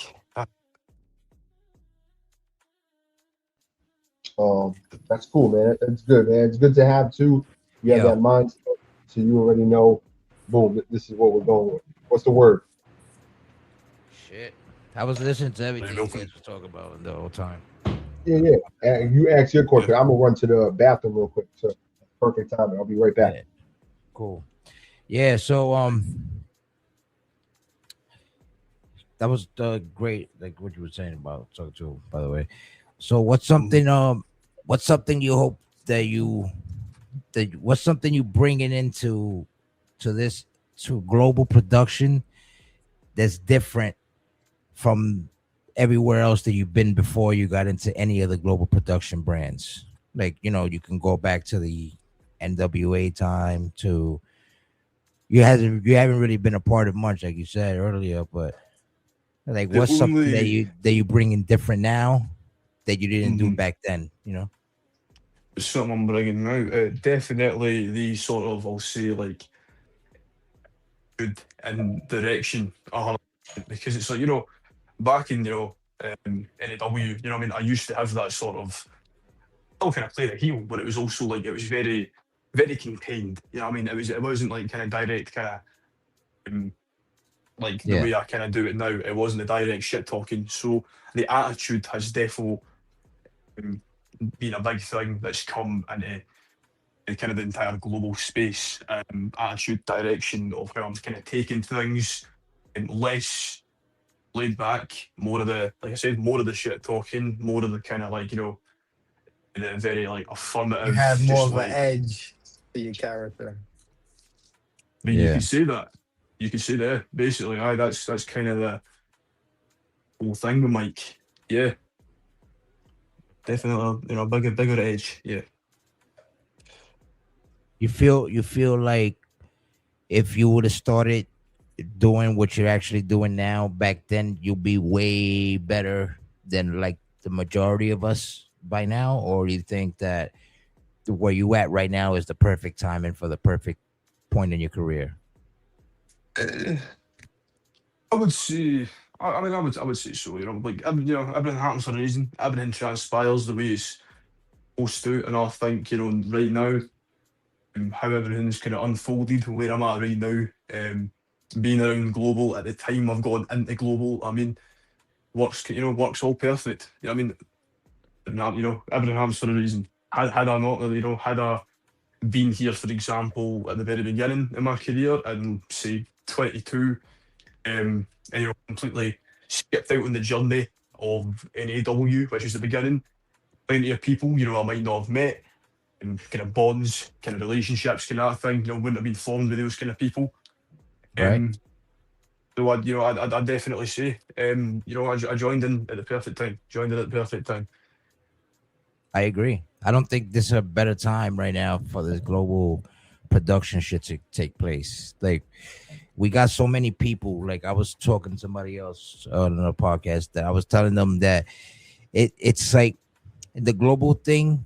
Like, we have like GW, for example. You have your exclusive GW guys. Like, they're only in GW, but that doesn't mean that they don't fuck with TXT, ASW, Demons Funhouse, Fight Club, whatever. That just means they don't their cause is only there in GW. Like Hopkins, like certain people. I could name a few. Um, how do you feel about like when like the whole global shit is like that? Because remember, you're bringing in you're bringing it into people that sometimes don't know you from. So you could say something like, "Oh yeah, but I kicked somebody's ass in such and such place," and be like, "Yeah, but that person's not here." You get what I'm saying? And over here, this person is a different type of. You know what I'm saying? Like in TXT, I'm the Of Universal course. Champion. And then in ULW, I'm the ULW Rage Champion. You know what I mean? And GW, I'm a 2-time Grand Slam. Yeah, I like that though because it kind of adds a bit of identity to Yeah. every kind of Yes. show. Do you know what I mean? Like Yes. like with GW, I've had like a little bit of a slow start. I mean, I've done fine, but it's not been like rapid rise like it was in ASW. In ASW, I got like top title very quickly, beat some top names very quickly. Even you know what I mean? Yeah. Um, Yeah. And nobody in put the on global production gives you title shots because nobody does that. We're different. Like we're not just handing out. We're not handing it out. You earn it. You was just fortunate to get that ladder match with the briefcase shit to cash in ASW, which it was amazing. It was amazing to watch. It was dope. So that's like it, you man. said, and then in like other Something's places, you're not as with the same record as in other places. You know what I mean? I'm back. Like which it's good like that though. You know what I mean? Like it's great because I feel like if it was like a clean slate across the board, I'm yes, just dominating across all fucking brands. It's like, would it be great? I mean, sure. Let's be honest. If you were say King of Kings champion in ASW, TXT Universal champion, obviously in TXT, GW World champion, all simultaneously, a part of you's probably like, well, this is like fucking great. I'm like the top dog in global, basically. Do you know what I mean? It was yeah, great. absolutely, Same time absolutely. though, it's like it removes a bit of identity for the shows. You know what I mean? It removes that kind of identity because then it's like it removes the kind of feeling that everywhere's different if you have the same world champions across the board. Which is why it was like, I came in and I had that stint. I was world champion at ASW. I think GW world champion when I was world champ was Prince before Tolos beat him. You know what I mean? That's Prince, right. Prince had his GW world title. I was ASW world champion. Um, TXT Universal champion was Grimlord. I think it was Grimlord. I don't Uh, know who it was before that. I know you beat Grimlord, but I can't remember who it was well, before him. yeah, because across the now that I think about it, across the whole global board, I am a 5-time heavyweight champion, a world champion. I'm a 5-time world champion. That's crazy. Thanks, Global Crazy Productions. statistic. Easy statistic, you know what I mean? Like fucking Yeah, all these booker Who yeah. T the shit. fuck cares? I agree with that. I I care. do agree with that. Agree with that. All fraudulent reigns, anyways. You know what I mean? Like, who cares? Exactly. That's It's real Yeah, shit man. right there. You heard? Describe your dream match in this global, well, not global only. In is Efed in your Efed career, describe me a dream match with Michael Russell, and then describe me a dream match that you as a fan would like to see in any type of wrestling. It's like a right. two-part question. Okay. Um, dream match in global. Can I give you two? You can give me as I want to give many you as you two. want. You give me two. I'll give you two because these are big ones because of just how much story there is behind both of them. Not all of it's like from GW, of course, but Mm-hmm. there's so many like layers and elements to both of these. Yeah. Um, First off, Garner, 100%. There's so much Copy. history between the two. Yeah, Like yeah. you put that together, a big PLE after I don't know a big lengthy feud promo after promo. You put everything together. You kind of like I said, you go deep in the bag. You kind of pull things out from a long time ago. There's all that. There's so much you can do. Would be brilliant. Would be brilliant. Um, so Garner absolutely number one. Number two, I've already mentioned him, but again, because again, it would be fantastic with the amount of history and the amount of story that can possibly get done.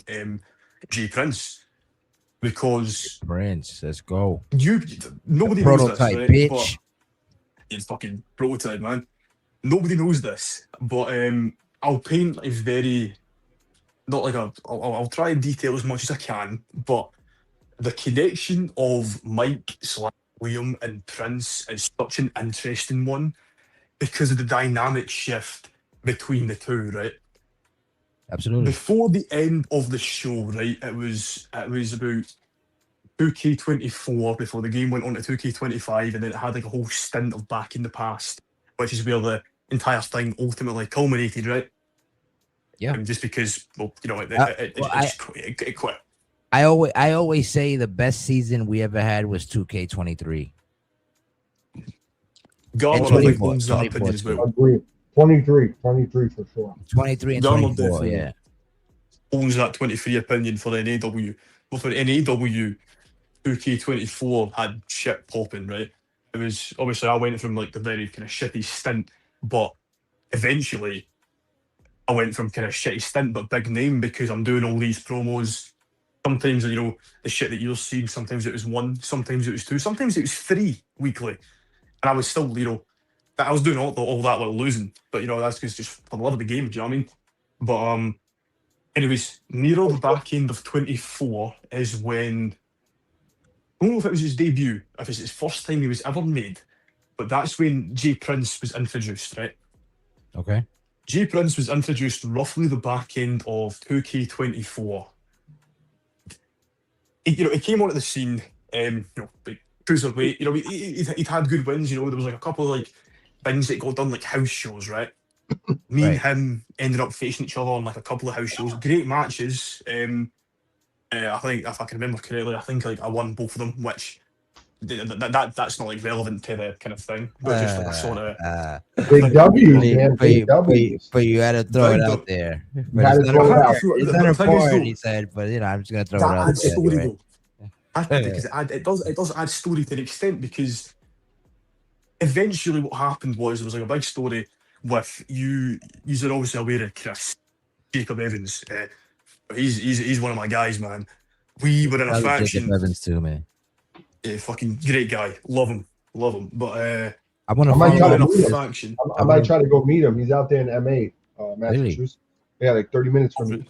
So You're 30 Yeah, minutes he away from fucking- Massachusetts. yeah, 30 minutes. That's crazy. He's a fucking fire cook, man. Get him to fucking cook you Yeah, something. man. I mean, he fucking, you know, Michelin star level shit. Nice. But what was I saying? Aye, so we shared a faction. It was me, it was Chris, and it was Troy, right? It was mainly like Troy no Andrews? dogging on Troy. Yeah, Troy Yeah. Andrews. Shout out Yes. to Troy Andrews. Yeah, Let's he's go. back, man. Let's Shout go. out. Yo, Garma. I mean to cut you off and fuck Garma. Appreciate you, bro. Thank you for making Troy Andrews and getting him back over here, man. Salute to you. Oh yeah. Yeah, man. Me and him, you know, him, and Chris. It was Christian. Chris had a unique call called Christian. He's not like here or anything on the shows, but that was his call. We all kind of shared a faction, pretty successful faction. And you know, Christian was essentially like the boogeyman of a fucking Efed. The man over there was like, I think at one point he held like 4 fucking belts. Okay. Don't go because the guy would just, he would never lose. He would just never lose. But like, you know, he was part of a faction. We ran a story because we knew that we were going into 1985. Our story was essentially that he was going to get kicked out because, again, while I'm not the exact same, the kind of concept of the egotistical nature exists. But it was like, this is the kind of guy that's like, I know I'm the bigger star. I know I'm the guy that puts everything forward, but he's kind of the guy that gets more of the limelight because he's got more belts, he's got this. I'm the better talker. I know I'm the better wrestler. It's that kind of delusion of the mind. So I was like, I've got to get rid of this guy. You have I've to got- always think like that. Yeah, you have to always think like that. That was the thing. And I had a fucking great attack segment. The title don't Christian. make you. You make the title. Tell him, It's Ego. true though. Go. It's true. Very Shout out to true though. Ego. Yeah. Fucking big show. But yeah, that was it. Like we had a big kind of big attack, and what happened was it kind of ended up like running as like a sort of 2-man thing where at the same time, while Christian, which was Chris's call, was being pushed out, Jay Prince was being brought in, kind of by me. So it was kind of like, it kind of ran as a two-man thing. He wasn't really active to handle his call. So it kind of threw a little bit of a spanner in the works a little bit. But we still, rolled with the punches and went ahead with what we had. So I don't think Prince will mind me saying this, but Prince was kind of a bit of like, the roles that we had was Liam was like the top star, he was already established, where Prince was kind of coming in. So it was kind of like I mentored him a little bit. Do you know what I mean? Yep. Kind of Okay. mentored him a little bit. So like, I helped him rise up, and while I was like, fucking being the top star that I was. People it put was people over like that without knowing. Like when you put up 2K bangers, like that's like Mhm. putting people over. Even like that's why I respect like what you were saying earlier. Like you're the type that win or lose, I don't give a shit. Because as long as I performed out there and you do what I That's did, an honor to have that state of mind, bro. Keep Facts. that. it's Keep, rare. keep staying Those are like that. rare. Those are rare. It's only a handful of people really, that you can actually be like, you know what, I could do this to this person and put him in this type of match and he's not going to cry about it or whatever or complain about it and shit. Because So, he just just want to see a good fight type shit. The main chance thing, you got to run with the win, but still, creative approach and just roll with the punches with that thing. yeah. But so yeah, it was like I kind of mentored Prince a little bit for like back in the 2K24. Straight after the Rumble, I actually won the Rumble for that show and won the world title on the same night. Let's fucking go. It's fucking insane, best thing I've ever done. But so that happened. I'll cut it just a little bit. Fast forward to Mania. The week before Mania, there was one qualifying match for the world title, which Jay Prince had won. So at Mania, I want to say it was like a 5-man with your big stars. I didn't end up walking in as champion because it was a show before that. It was like a PLE, lost it, but I had the guaranteed match anyways. So it was like I lose. I'm in like the Mania main event for like night one. It was so that rolls around, and what happened was you couldn't write this. You really just could not write it at all. Main event comes. I can't remember the points of everyone else. A 25-minute Iron Man match. Prince won with 6. I came second with 5. That's Right. crazy. So Yeah. he managed to he won the belt, world title. He never got a reign with it because the show went to 85 and the show died after kind of during 85. But it was like he won the world title. It's like there's so much shit that you could have ran with because it's like then there's that kind of thing where again it's like Liam's that big ego, but at the same time he's not like how does he respond? Jay Prince, the guy he's been sort of mentoring, won the world title. We never got like a culmination of that. It kind of split off. But then it's like you fast forward a little bit to GAW. I've now just came into the mix. I came in when Prince was world champion at this place. Hmm. He was kicking it with a club and stuff, and it's almost like it's like a role reversal. Do you know what I mean? It's like 100%. I'm sort of the one that's being sort of mental. But then it's also like, plenty of story aspects because, dude, I'm very fucking full of myself. I'm not going to, I don't like that. I don't like the concept that I feel like I'm being mentored by a guy that basically I gave sort of a bit of life to. I was the wind beneath his wings. I helped him come up, and you know what I mean? Now I'm sort of just to accept the fact that I'm to be like, mentored. You know what I mean? There's so many layers. So many layers. So Like, Hell yeah, that's dope. when bro. that story eventually unfolds, Hell yeah, looking that's dope. forward to it. Really looking forward to that. So 100% 2 sort of dream matches within Global, Garma, J Prince, 1000%. okay. And to rebound off that, and now that you mentioned Jay Prince being the club and all this, talk to us about the Hive and how did that start? Who's responsible for that, and how's the Hive doing right this very moment? Okay, so I'll tell you a little bit about the creation of the Hive, right? So the Hive created, so me and Dakota have had like it's not been a dispute, but a small little like thing about its creation. I'll tell you its creation, right? Mhm. It came around all because one day I'm a bit of a metal guy, right? I like your metalcore music. I listen to a Of lot of kind of the course, subgenres. of course, of course. And there was a song I like, and it was called Hive Mind, right? Okay. And so I kind of then was like, I quite like this song, and I listened to kind of the lyrics. And it was the concept of like, you know what I mean, the kind of hive. It's like a joint kind of shared connection of people. Like they move kind of with each other. They move with the hive, right? They're like I like that. they're connected. There's not like there's a single thought that sort of controls the whole population, if you will. You know what I mean? Kind of thing.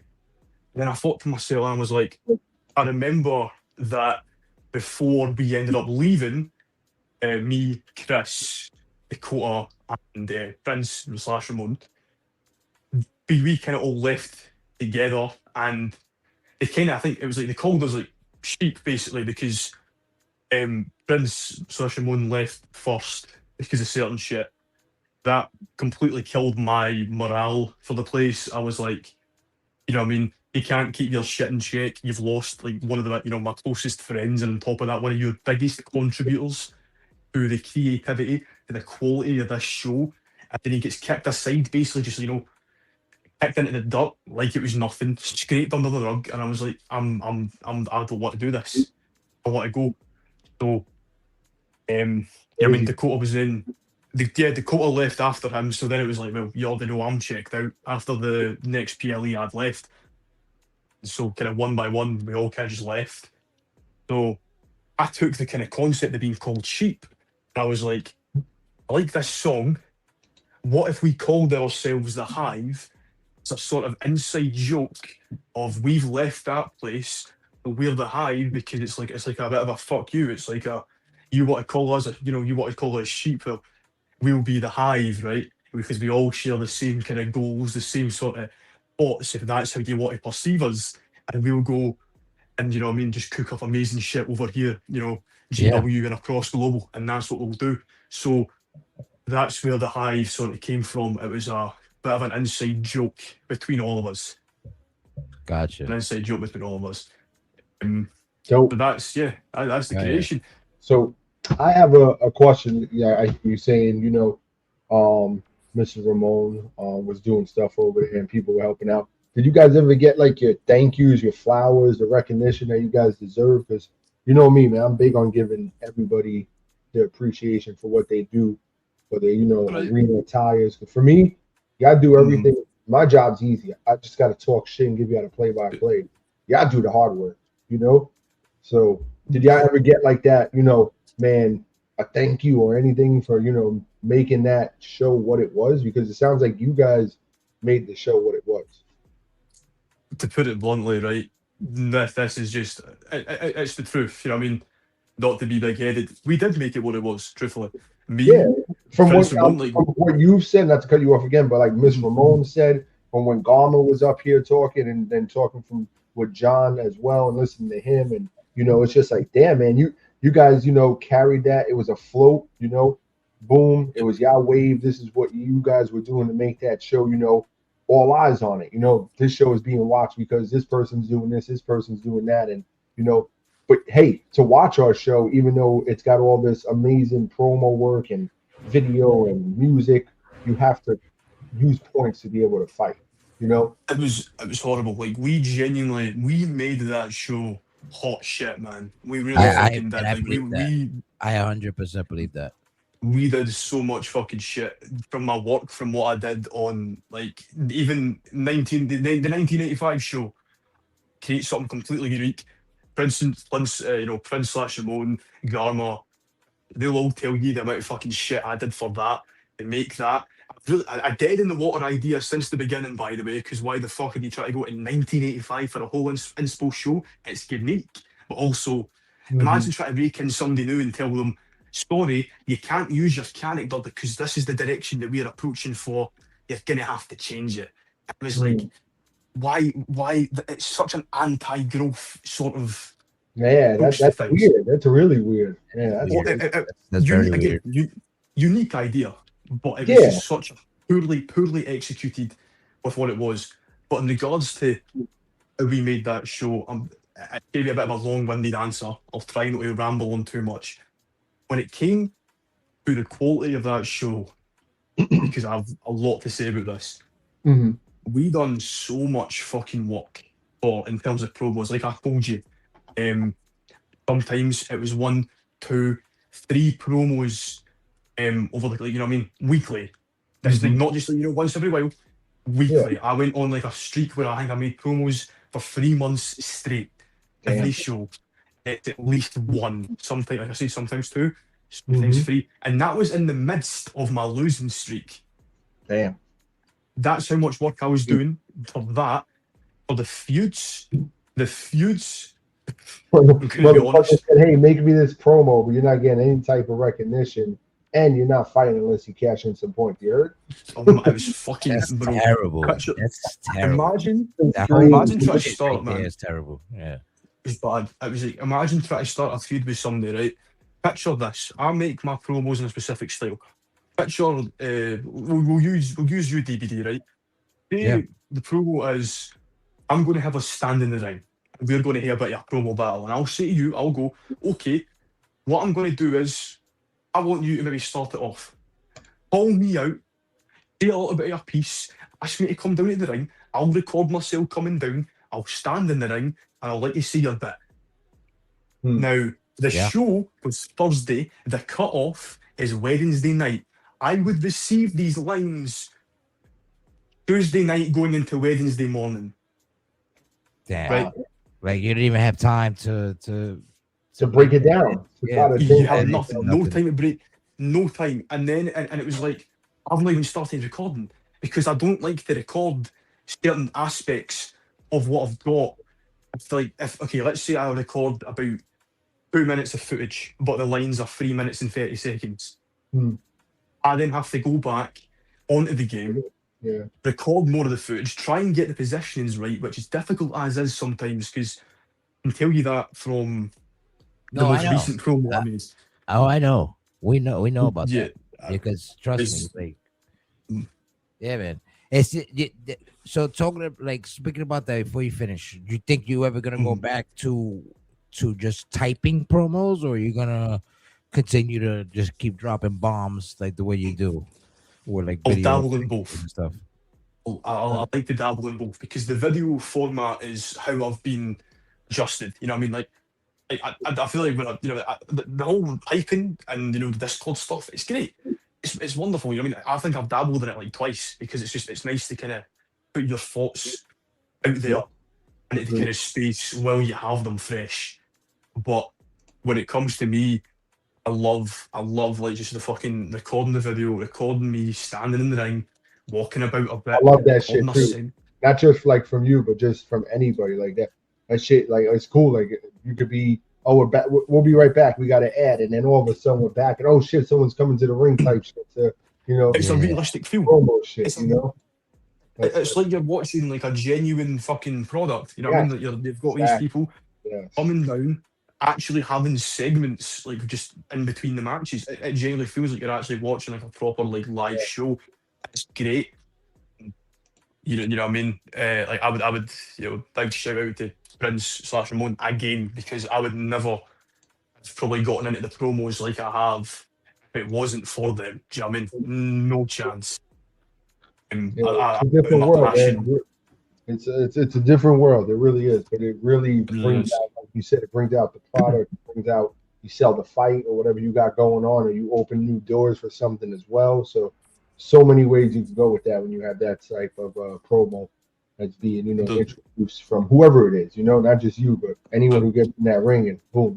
So that's great the work. the world is your oyster, really. You know what I mean? Like obviously you have the limitations of the game, but Yeah, realistically, you can do so much. anything within Yes, within the space and with all the creative like arenas and backstage areas and yes, I yeah, yeah. mean like even again to call back to that most recent attack with the Hive and the Foundation at Breaking Point, right? Mm-hmm. Looked very like convoluted. Like it was incredibly convoluted, but it's like I think I was operating with about 4 controllers. And there was the appearance of I want to say like 8 unique characters.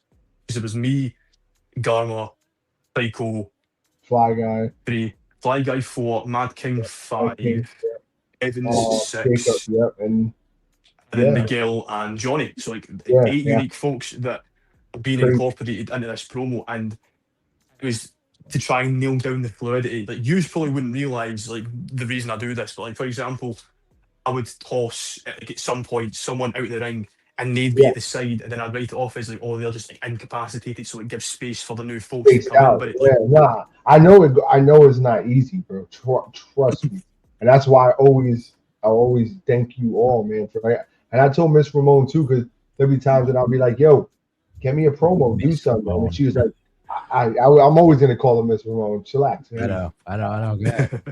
And she'll be like, "Man, I don't have the time," or if she has the time, she'll be like, "I don't think it's up to my my liking, my potential." I'm like, "Girl, anything you fucking drop is hot. It does not matter. It is gonna be fucking hot. The eyes are gonna be on it. You drop something. That's all it's about, you know." 100%. Yeah, you might not see it. It's top tier to you, but once it gets out there, you're gonna feel the feedback, you know. So exactly. Eddie Ramon's content has always been top notch. Like ever since I first saw it, you know what I'm saying? Yeah. Like and before she came to GW, yeah, you used to send me her music, and I was like, "Yo, this shit is dope, man." Yo, the motherfucker got his own fucking like theme songs and all that Yeah. shit, bro. Like the bitch is on point with everything, Just like fantastic 100%. work.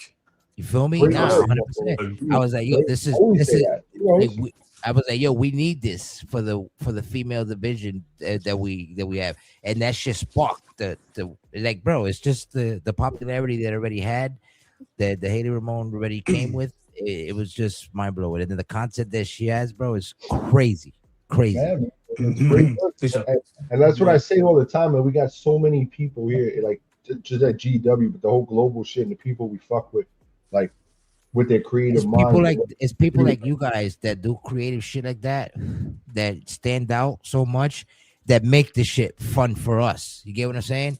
Because we all got our own creative way to do it. That's why when I always fuck with like Tyler Jones and shit, but I only fuck with them because like that just like gives them like more like, oh, this nigga's talking shit. Let me go make my own fucking character then, so he's fucking stop talking shit. That's just like motivate. You get what I'm saying? It's like it doesn't make sense. It doesn't make sense that you go and you buy the game for $200 or $150 or whatever the fuck, and you're gonna have somebody else create your call for you. Like, why? It's bizarre. We're not gonna like, you may not be that good in creating attires or creating whatever, but you can create. Yeah, I'm not. Shit, I'm not. You create your moves. You can ask somebody for the attire help and import that. Yeah, 100%. And shout out to Briggs. He's gonna hook up Miguel Hernandez with some fly boot camp gear. So shout out to him for that. That's expensive. So shit.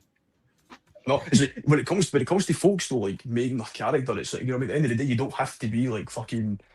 You don't have to be Picasso with fucking cockerating, mate. You know what I mean? You don't need to be able to put together like the most like fucking amazing thing you've ever seen. Because at the end of the day, it's authentic. It's what you've done. Exactly. It's your character. It's what you represent. Yeah. It doesn't matter if it's, you know, the greatest looking thing you've ever seen. It doesn't matter if, you know what I mean, like, respectfully, dog shit. Regardless, 100%. it's your dog shit, you know? It's something that you've put together. And at the end of the day, you know what I mean? It's like, it's what you've done. You know what I mean? It doesn't matter the quality of the call. All that matters truly is how the person behind it manages the call. That's and that's why I give like everyone's like, yo, you got ideas? I'll tell every time you got ideas, send them to me, man. We're gonna make them work. Don't worry, man.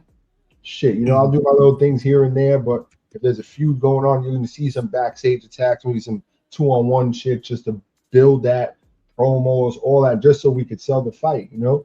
But if you guys also, you know, like if I don't see you guys do anything, maybe because you're busy or whatever, then I'll take into my own hands, and you'll see some attacks and shit, and we'll go from there. So, but it's a lot, man. It's a lot to, you know. And I've also learned in the 4 years I've been doing this shit is you're not gonna always make everyone happy, and you need to, like, the person behind like running the shows needs to understand that, like, you're gonna sometimes. They might not say they're upset, but they're going to be upset. And you just got to be like, yo, your time's going to come, man. Right now, you know, this is what's going on. Yeah. And, you know, so, and that's why the storytelling is huge too, because it shows, like Ego said, you don't make the title to, you know, you make the title don't make you. You don't always need a title around your waist to be, relevant. So Yeah, precisely. Like storytelling is huge. yeah, It's absolutely it's yeah, motivative The thing, for the me. thing with the titles that a lot of people get confused is like when you get a title, the titles just shows all the hard work that you've come from. You get what I'm saying? So that's why when you win a Mm. title, when you start from the bottom, like people like me, like Fly Guy, or like Ego, like who won world champions, like you know what I'm saying? Like there's probably more of you guys. So I'm just naming a few. that's what But it's naming. That's it. yeah, just yeah.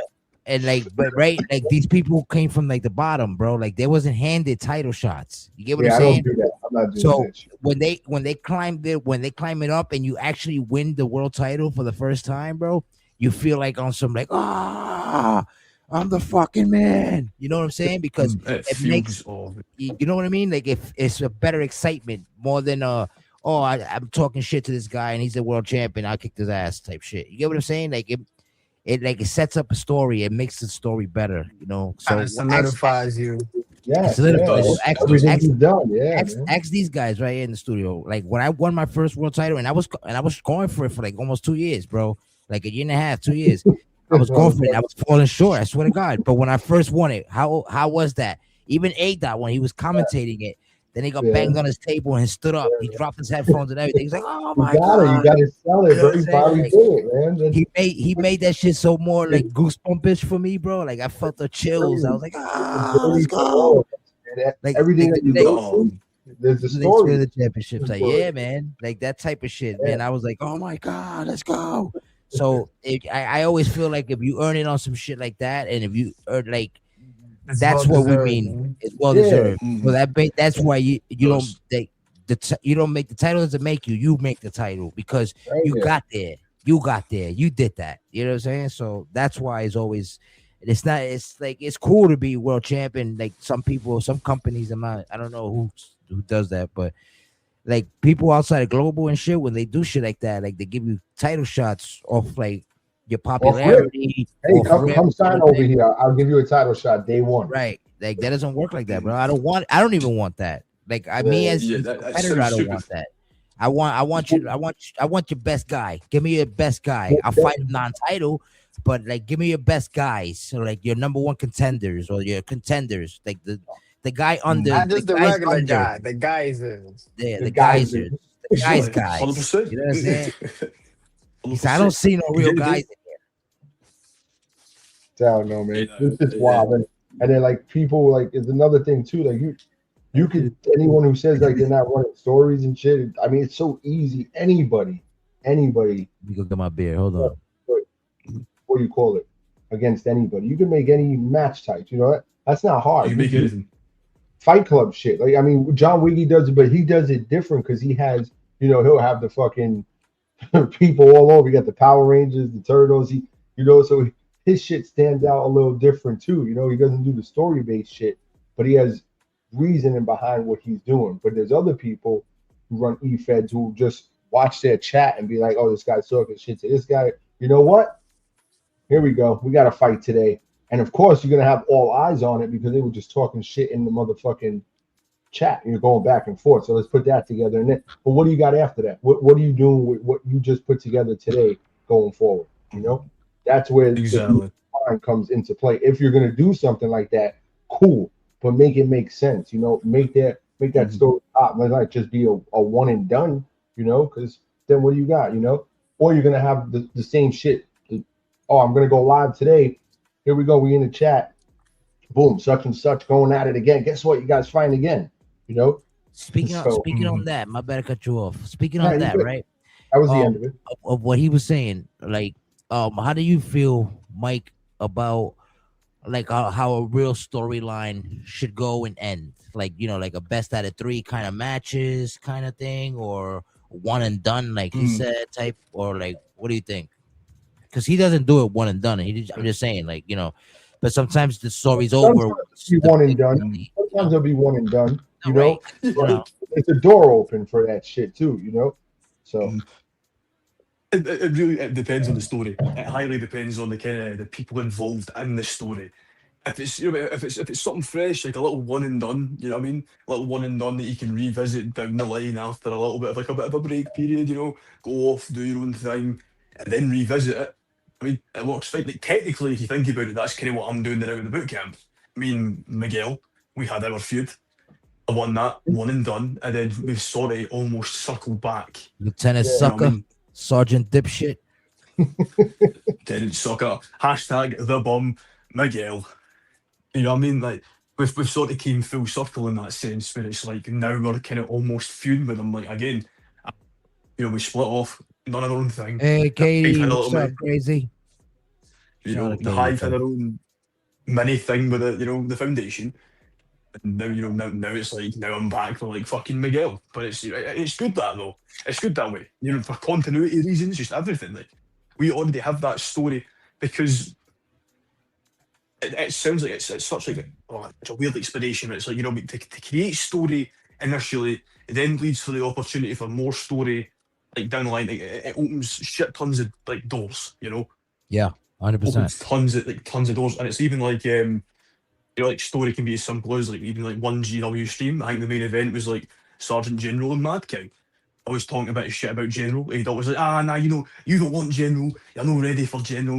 Like General would beat the fuck out of you. I'm like, all right, I see how it is. General's ducking. General doesn't want a piece of Big Mike. You know what I mean? Yeah. He's scared of this newcomer that's coming. He's quickly rising to the top. He's scared of the progression that I'm making. He's scared that somebody outside of the boot camp is making such an impact as a newcomer. You know what I mean?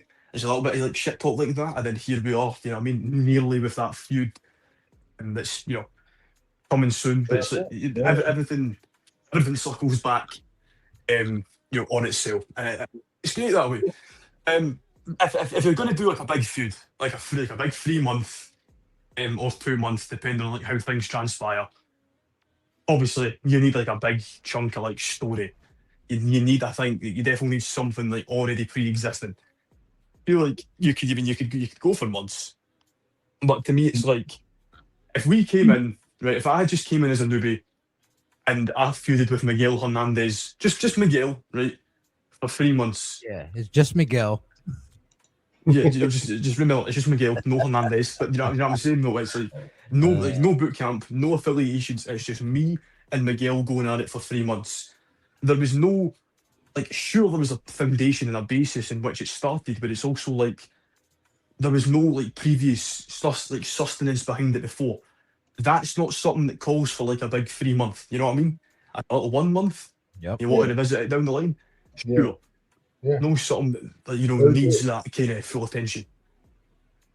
Yeah, no, that's true, man. I tell you, you gotta look at it from different angles and shit when you're doing this shit, and who you got in the ring and shit, and what's going on with this guy or that, or even the girls too. I know the girls don't, participate as much behind the scenes and shit, but still getting them in there. We have our loyal ones, so just getting them into play and letting them, talk their shit and have their fun and building shit and getting opportunities too. That all takes effect, man. And it's just, give me give me the time. As long as I get the time, that whatever situation you're in it's gonna pop, and you're gonna feel that, oh shit, man, look at me, man. I'm killing right now. I'm winning. Maybe I'm not winning, but look at me, my name. They want to see me in the ring. They want to see what I'm gonna do next to this person, whoever that person is that you're in that rivalry with. Exactly. And that's also like putting you in certain stuff too, because then you have like other opportunities where you could have your main, your main course meal could be such and such, but you have opportunities like if you're playing like a story mode game where you have like the quests, like the side missions too. All right, hold on, you hold on right there. You're over. I'm gonna go take care of such and such right now, and then we could swing back around and like, oh shit, you guys forgot about what was going on over here. Like, so it's stuff like that too that we plant down there to plant the seed and come back later. So exactly, and it's like I feel like the whole kind of story to me is what makes a character interesting, right? Because it's again goes back to titles. It's like I could come in, I could win title upon title upon title, but I feel like it's not what gives a character life. You know what I mean? It's like what good is being this big like unstoppable force in the ring. If you have the same amount of charisma as a piece of cardboard, Yeah. nobody really cares. You know what I mean? It's you don't give people a reason to care. Like what you know what I mean? Like you've won these titles. Why should people care that you've won these titles? Like what is your character? Like who are you at your core? Like Yes. what do you Yeah. do? Yeah. That's it. That's me too. When I be saying like, I know it's as disrespectful as you get, but when I be like, I don't give a fuck what you done anywhere else, what titles you won, it don't mean shit if you ain't do it over here. And I feel like okay, cool. All of the the global showrunners should feel like that. They should feel like that too. To put more, fume, fume, fume. It's a fire. Put more emphasis on their brand. Shots fired. Boom, you want to win this shit over here because now you're top dog. Not whatever you done here is recognized. It hasn't gone unnoticed type shit. Exactly. And I've always said that too since I started in 22, and that's why I probably got a lot of hate too, because there'd be other people, showrunners popping in trying to show love and boom boom talking. Oh, I don't give a fuck about you, man. Take your company that way, bro. I don't need. That's always been my forte, man. Never going to watch other shows. I don't need anybody to say, "Oh, you stealing ideas." It's not me. Everything is definitely from either what I've seen in the game, what we can make happen, or people hit me up with ideas and shit. And we roll with it. So exactly. And yeah, that's just it. It's definitely funny you mentioned like on the basis of like other shows. You know what I mean? Like I'm not like too familiar with the community.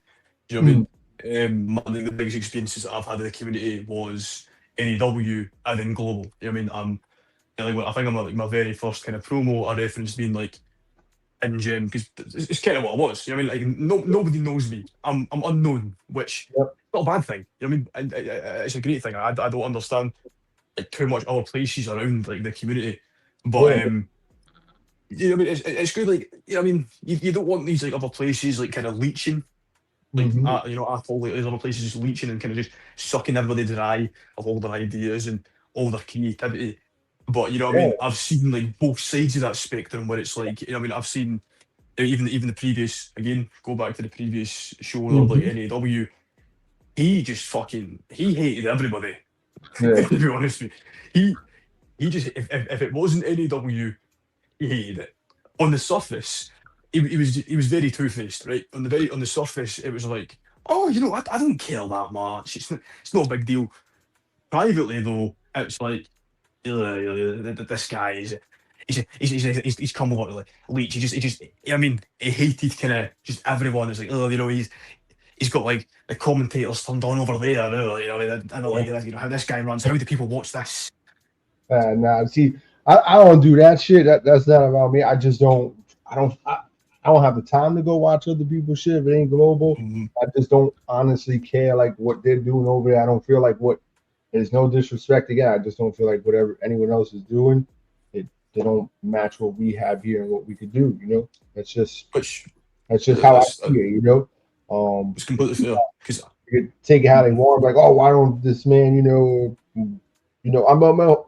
Who even knows if they know who the fuck we are? There's over like 5,000 Efeds. Shit, I'm cool with the community and the family we got though. I'm cool with the people that have been rocking with us either since day one or year 2 or year 3 or even the new guys that are coming in now. We're gonna see how I always like when we get new people and they can see for their own what we do and how we do shit, and then they could be like, oh, you know what? Yeah, this is different. It separates them from everyone else type shit. And that's another thing too. Like I've got called out. Oh, global productions. That means A-Dot tells all these motherfuckers how to run their show. No, I don't tell Hitman. I wouldn't tell Ego. I wouldn't tell Wiggy. I wouldn't tell anybody. Your show, your brand, run it how you. We're just exactly. Just global. That's it. I was saying that I was explaining that to and people who came in the podcast before, like even shout out to Mighty. They all thought that it was like that global's under like a one-man management kind of thing, and I was like, nah, bro, like this shit is a distribution thing. This is a distribution kind of thing. It's all about that. Everybody, they do whatever they do.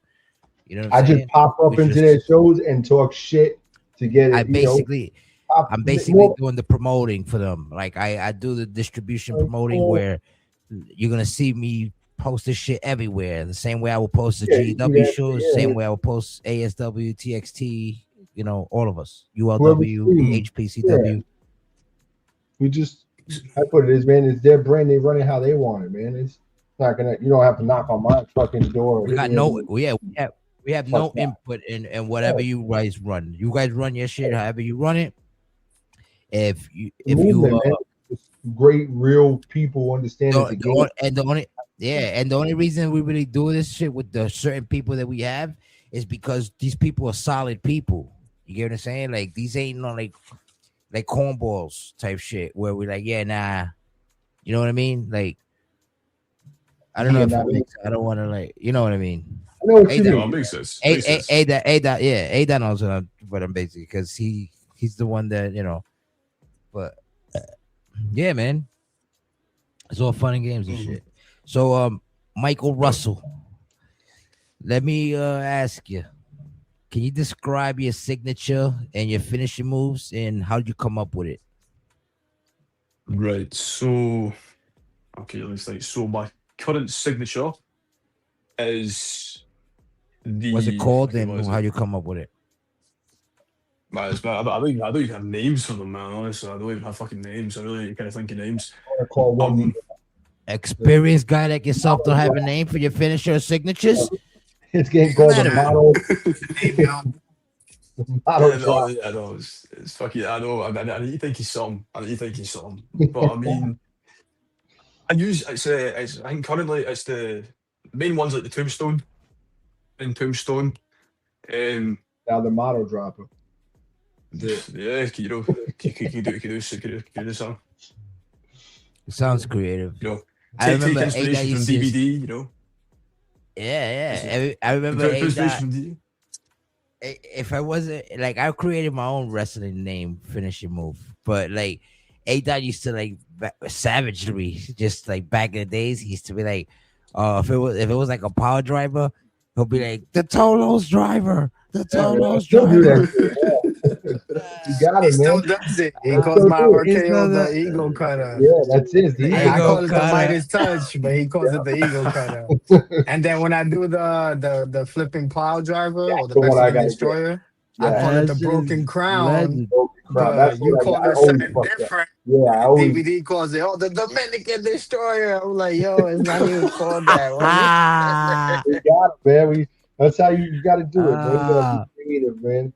Like, oh shit, the fuck did he just say? It's, What? it sounds The good, though. Dominican destroyer is fire though. Yeah, You that can't is. front that shit. It's It not rolls, hard. that rolls off the tongue great though. Fuck it, you know what I mean? That rolls off the It great. You know what I sounds mean? good. Oh, as soon as you shout it out, like, and the way I shout it out when that shit happens, it's like, yo, that shit gives you chills, boy. That shit gives you like, yeah, that's the Dominican destroyer, papa. Yeah. You know what Got I'm in saying? the claw. The claw.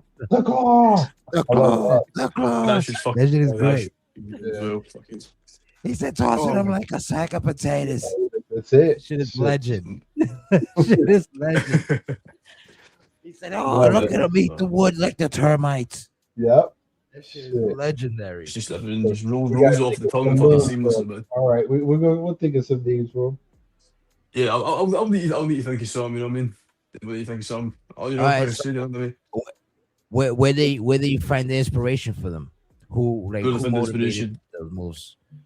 So okay, you know, I think earlier I said there was no one that I had any inspiration from. When it came to the finishers, though, yeah. Right now, two of my big favourites in WWE, Inter and Ilya Dragunov. I use the pin driver as a finish and the H bomb, and you know, I mean, just some very simple. Both of them are like they're my favourites. Currently going in the company, and I thought, you know, what I mean, they fit the style. You know what I mean? I'd say they fit the style pretty well. You know what I mean? Relatively, you know, 100%. nothing feels more impactful than like a straight, just like fucking like forearm to the jaws. You know what I mean? Hit hard, works for anybody. You know what I mean? It's perfect. And then, you know, the penta driver's just a visually kind of pleasing move. To be honest, it's nice to kind of just It see it is. get hit. You know, works kind of well for somebody that, like, you know, my size, because don't want to go like too crazy. You know, like I'm a light heavy. You know, my caliber's a light heavyweight. I'm not going to go for anything that's big power move, too crazy. But I'm not. You know, I'm not. I don't move like a cruiserweight. You know, Mm-hmm. but I have that little bit. I have a little bit like a little bit of strength. So I'd say kind of both fit relatively nice. I hear that. I respect that. Good answer. Yeah, they. You want me to ask him a question? I got one more. I got one more too. All right, cool. You got? Oh, go ahead. No, but mine's What just like mine's what will be the inspired your ending one. call? What inspired your call? Where you got the idea? You know, like what made you Cool. your character? Yeah. It just truthfully, to be honest with you, there was no really kind of big inspiration behind like the look, behind the kind of design. Everything just kind of falls into place. Like I kind of just I'll scroll through things, I'll think of something, and I'll go for this kind of style. It looks good. The type of vibe that I'm going for. You know what I mean? Like I'm very big, very kind of like in a sense like big headed. RusselL, you know, like the big fucking like fur coat and shit. Do you know what I mean? Like the kind of bold sort of like fashion type thing. It fits them. It fits that style. So realistically, the kind of thing that I'll look for is I'll think of like, all right, this is the style of character. This is, I know who I am. I know the things that I do. I know I've been like. So you know what I mean? How am I going to kind of design my character? You know what I mean? And I design it in the, you know, just the way I've done. You know, with the, you know, the tights, the knee pads, the boots, the necklace that I put a leather material on because I hate the I hate that it doesn't fit the colour scheme. So Yeah. it was a, you know, it was a chain, but I put like the leather material on it because like, you know, I'm weird when it comes to attires. I feel like if I just like left it as like a metallic chain when everything else is like a leather material vibe to it, it just would have looked weird. So, you know what I mean? Blends in with the kind of look, and you know, it fits. It definitely fits. So Love it. everything just comes to the mind, Falls really. into place. Yeah. You go step by step, and if he likes what he sees, that's it. Move on. Boom. Move on. Boom. Layers So that's to all this. there is to it. Yeah, that's it. Just, you know, letting everything sort of just kind of come together. You know what I mean? Like one big jigsaw. So, Big Mike, who is currently flying under the radar in global productions that you think has potential, or someone you just really want to test yourself against? Someone that I think's flying under the radar. You know, I'll try give two. I'll give one somebody that I want to test myself against is somebody I think's flying under the radar. So, I'll try to think. Like flying under the radar is a bit like specific, like something that's like I feel like somebody who's been putting in a lot of work, relatively, is underappreciated. I mean, let's see. He's not really flying under the radar, but you've got folks like your, you know, your Jaquels of the world, you know, DVD's favorite wrestler, Okay. you know. So That's before so you so continue terrible. Change it with immediately. another one, he's still still kind of new here, so he's still getting his foot, you know, wet and stuff. So That's we'll see cool. more of him. Don't worry. I think he's on my next card as well. Great, you know what I mean? He's Jaquel, been putting in work. who? He's been putting in work. Jaquel. Who else is on the? You know, I'll think maybe of a couple just to build the scope. I'd say like maybe some. Wrestler. It's such a fucking banger of a theme though. That's the thing, you know. You can't deny it. It's great. It's catchy. No, it's catchy. I'm not gonna lie to you. You think you think of it all the time. Lieutenant I mean, Miguel is it's crazy. You see what the it's so lieutenant's catchy that I hate doing? it. I better pay attention. Miguel doing a petition to change Big Mike to Little Mike. This guy thinks he's funny, eh? Thinks he's funny, all right. People are doing your listen. You don't have that motion, Miguel. Guy all right? joined the boot camp and he grew a third ball. That's it. I would quit before I joined the boot camp. Absolutely not. I'd have to pack. I'd have to things up. You know what I mean? I'd have to set up camp elsewhere.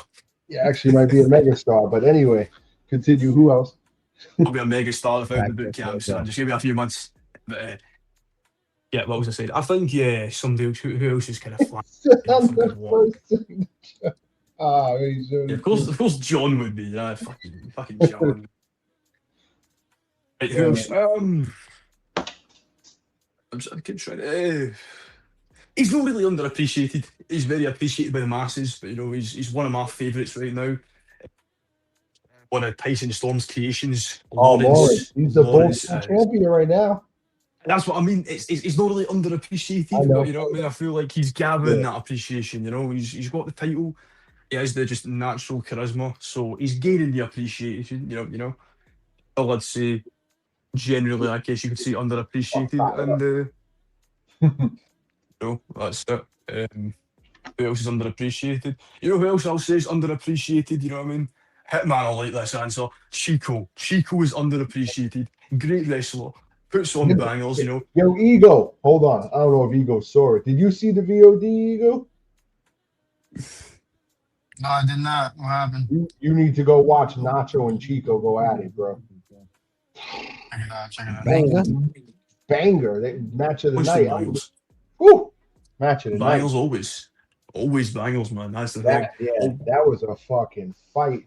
Hitman was begging in the chat to go one more match, and we went one more match. Yeah, the motherfucker kept me up till like 4:30 in the morning. Yeah, that TV title match was crazy, bro.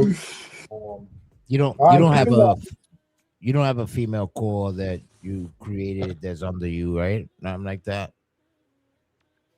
Nah, not yet. Maybe down the line, but at the moment there's nothing. It's just me. Just me for now. Gotcha. One man band, one core band for the time being. I like that. But yeah. I'll actually, sorry, because I know there was kind of two parts of the question. It's somebody I'd want to test myself against. Don't worry about it. You're good, bro. That's the whole point of this. No, Harold, just I think he's someone I suppose I'd like to test myself against, because I came in, relatively quite quick. I've already had pretty, some matches against some pretty big names. I think someone I'd like to test myself against, because I know that he's retiring, and by the end of this year, Savage Vega would probably be quite a good one. It's someone I'm unfamiliar with, and I know he's unfamiliar with me, but I think it's good. I know he's retiring. It'd be nice to maybe get one in, because I know he's around in the kind of global space also. So nice to get that in. I know he's. Nowhere. But anyway, continue. That's dope. No, that's dope. That like you actually showing love and like credit to a legend, because he's technically he's a Hall of Fame as well. You could say clearly the Savage Hall of Famer. And the fact that you see that and you want some action with a man that's retiring, that means a lot. And I'm pretty sure he's been seeing what you've been doing out there, which, like I said, you're different and you fit right in with this global shit, so that's dope that you did that right there. Like the whole thing with Savage Vegas shit. Like, I love that you did that, because that's we need more of shit like that. You know what I'm saying? Showing legends some appreciation. That's what you want to see. It's like Wolf Danger shit. Like you saw people trying to talk the same thing with Wolf Danger. They were like, "Yo, I want Wolf before he leaves." You know what I'm saying? It's like a never never. Do you know what I mean? It's a never never. It's either you have the match, you get that kind of at least one in before it's done, or it's gone. It kind of just it ripped away for you, and then you're left with kind of what ifs how it would all kind of turned out. So yeah, I absolutely like one, because I know he's being around the community sometime. I know he's There's respect too, like yeah. To piggyback off that a little too. It's crazy, because usually I use Ego as like that stepping stone. He'll get in the ring with certain people, and it really puts them over. It was supposed to happen with Johnny Hernandez, but he did not succeed after that fight with Ego. Not like the Fly guys and stuff. People who took advantage of stepping in the ring with Ego and then taking that next step. So first time someone's actually failed Johnny Hernandez. That's why he got burnt by Sergeant General. So yeah, shit. Rightfully so. That's great storytelling and the best right there. Hell yeah, man. Both them brothers are bums. That's what it is, man. Runs in the family. Johnny and Miguel. Where's the That's family, good. buddy? Yeah, because but the final question is like to like close the show, so I don't want to ask it unless you guys have more questions. You know what I'm saying? I don't got no more. I'm good. You can ask it. Ego, what about you, Ego? I did good. I was, it seemed pretty, solid. It was up to point. Say less. So the closeout question: where do you see yourself in the next 5 seasons? We're in 2K26 season right now. Maybe let's in the next 4 seasons, 2K30. 2K30 will be like the change, like I'll be a new generation from then. Like, what do you see yourself from here until like 2K30? Well, I suppose when for the next 4 seasons, I imagine I'll be still be kind of the very same. Although obviously I'll be in a different position. I'll not be kind of rising up. I imagine by the next 4 seasons, I'll be at the top. You know what I mean? I'll be somebody that I suppose gets kind of looked on from anybody else that comes in. It's like, you know what I mean? It's this guy's been at the top of his game. He looks great. He's somebody I'd love to stay in the ring with. He's somebody I'd love to test myself against. And that's kind of where I see myself. I see myself as, I mean, someone who's going to, just put it blunt, someone who's going to rise up the ranks quick. I'm going to kind of, become a kind of household name, if you will, very quickly. Because I feel like of the consistency, the passion, just whatever it takes to kind of You get to the got the top. basket, baby. And I've got passion, but I've got something that I can kind of go, get to the top and sort of kind of maintain that spot, keep fresh. Do you know what I mean? So I suppose in the next kind of 4 years, I'll be that person where people will come in. You could sit them down and you could ask them this kind of type of question. Where it's like, who would you want to go against? That's the kind of guy that I think I'm gonna be. I'm gonna be someone that Nice. everyone's gonna want a piece of Big Mike. Everyone's gonna want to get a piece of that greatness. I mean, there's I a love piece it. of my greatness for these bums is like a lethal injection. They can't handle it. Ooh, Yeah, I see it. let's fucking go. Talk to a Mike. Truth. It's The dope truth, shit. man. I mean, you need a permit to operate on my level, son. Love it. Oh shit. It's dope. I like it. Yeah, man. So, yeah, that's where I see myself, man. I see myself right at the tippity top of that mountain, where I'm gonna be. It's I love fire. that, man. I heard it here first. You should ladies look and it bright. gentlemen. You should look it bright. I'm sure I will be, but time will tell. Time will tell. Got Let's got see, man. the persona. He might have to be the Conor McGregor to my Mayweather. You feel me? If you know, you know. There you go. Wait and see, There man. you Wait and see how shit unfolds, eh? go. When the time is right, man, we put the shit in place. I ain't too concerned about that. When did you realize Briggs was your favorite wrestler and why? Well, I guess that's the last question. I think time to bring out your pom poms, Big Mike. There you go. Yeah, of Your course. favorite wrestler. No, but it's just there's that mutual respect. It's someone that doesn't look through the lens of the rose tinted glasses and sees what they want to see. They see the raw, uncut truth. They see someone like Big Mike rising to the top. They see him as a top star, rightfully so, like he's gonna be. At the end of the day, do you know what I mean? That's how it is. He's not someone that's like he's a bum. He's going to be this. He's going to be that. No, they see the proof for what it is. You know what I mean? And the proof's been in the pudding. But what Mike's been doing, win, lose or draw. Like I said, he's been at the pinnacle of conversation, and he's someone who's seen that. So it's easy to have that mutual form of respect and be like, you know what I mean? I can appreciate you for being one of the only people, that sees it how it is, because I understand, a lot of these guys, they feel intimidated by the presence of Big Mike. I They love feel it. a little bit, they feel a little bit kind of terrified, a little bit shaken to their core, that they realise that, Big Mike, he's been here You for gotta 4 talk. months, You gotta talk that shit. Keep talking that shit. Don't that's No, stop. it. no. But Someone there's a like Big flag Mike. on the play. There's a flag on the play, and that flag is Briggs is doing that because Briggs either is scared of Big Mike or Briggs wants Big Mike in the club. That's the only two reasons. It's See, I'd say nothing the else. opposite. I'd say the opposite is scared. You're a blind man. That's not someone that's scared. That's someone that can acknowledge what the future is going to be. These people, like I was saying, you know what I mean.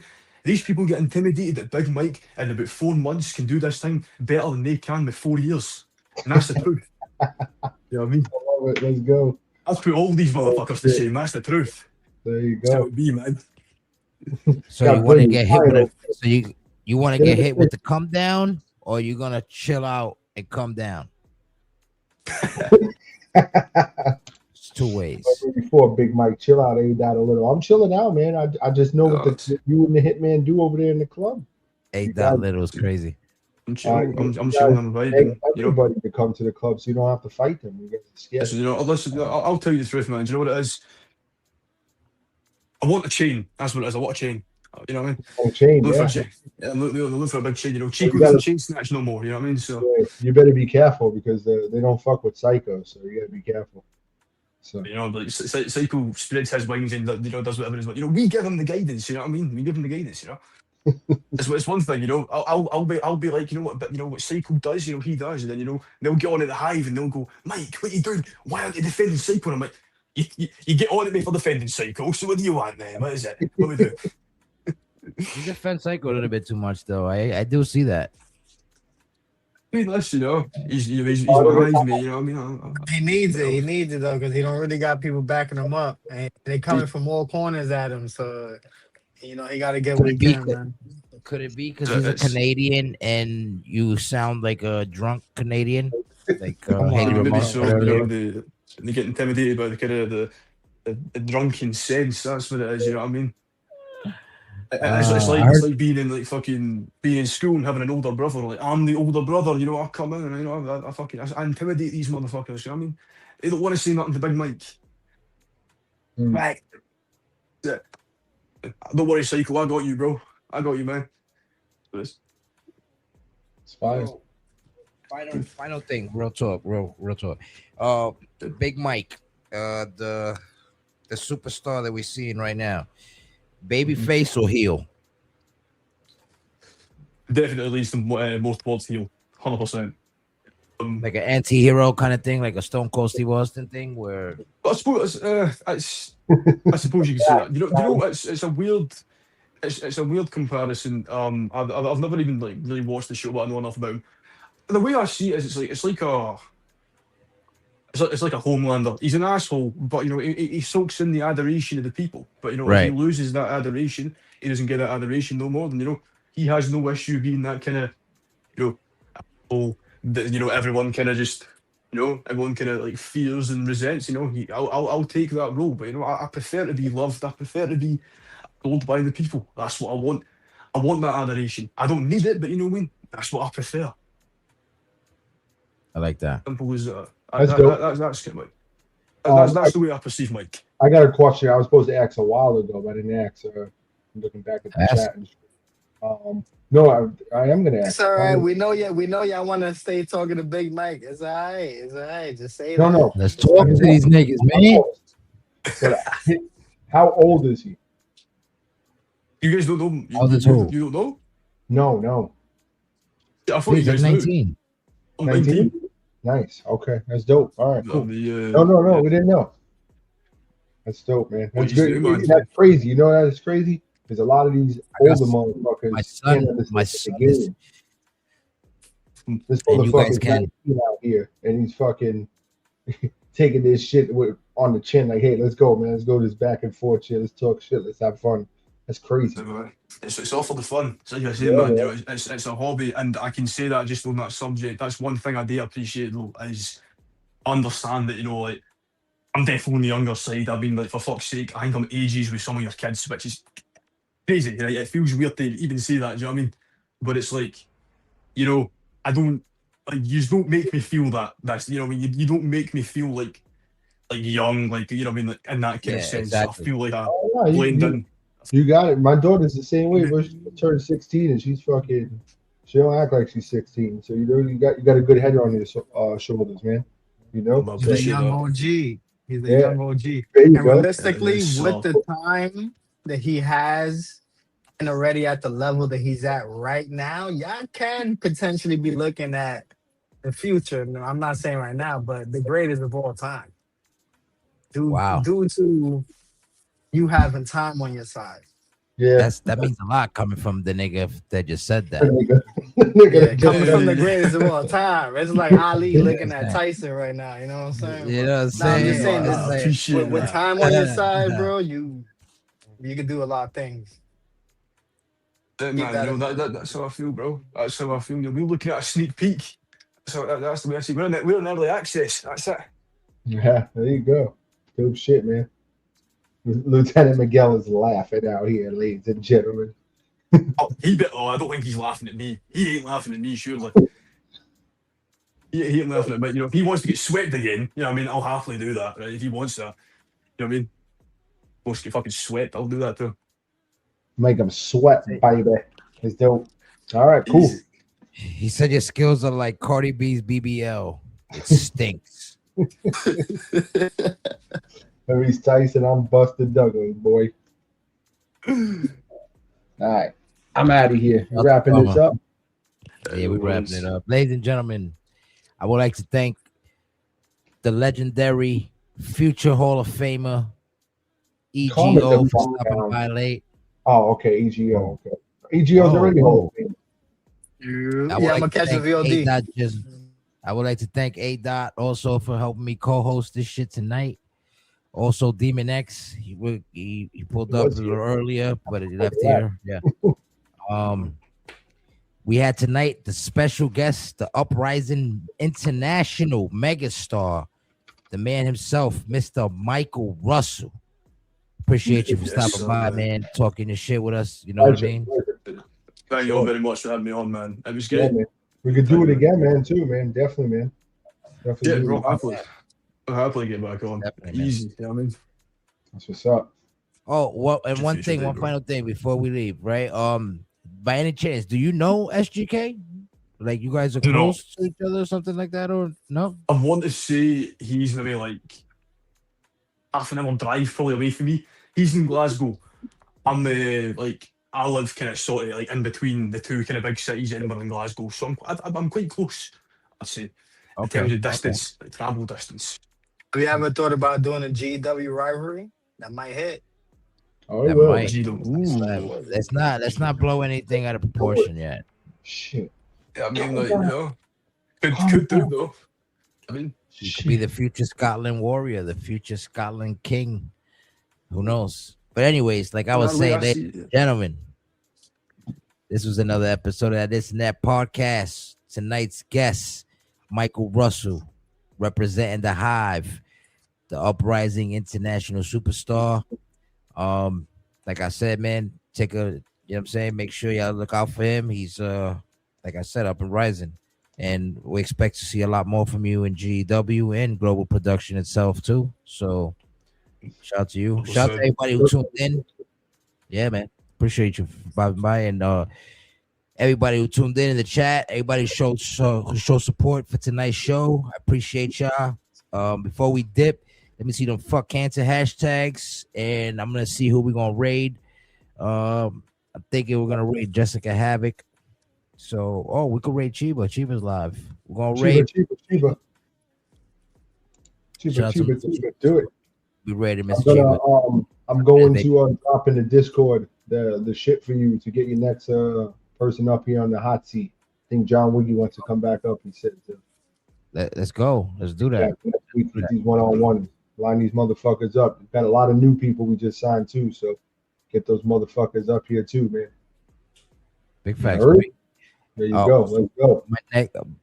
I know for a fact my next guest might be coming up here. I'm off Wednesday, so we could run that shit anytime on Wednesday during the day or night.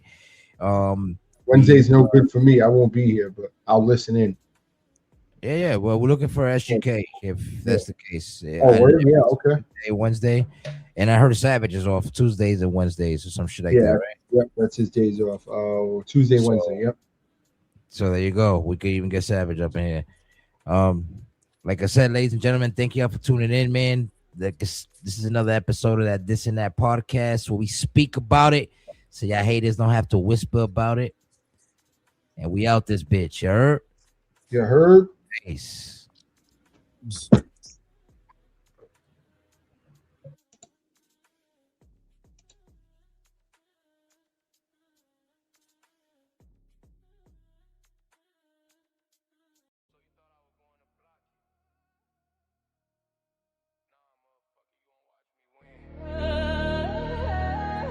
Your ass better duck.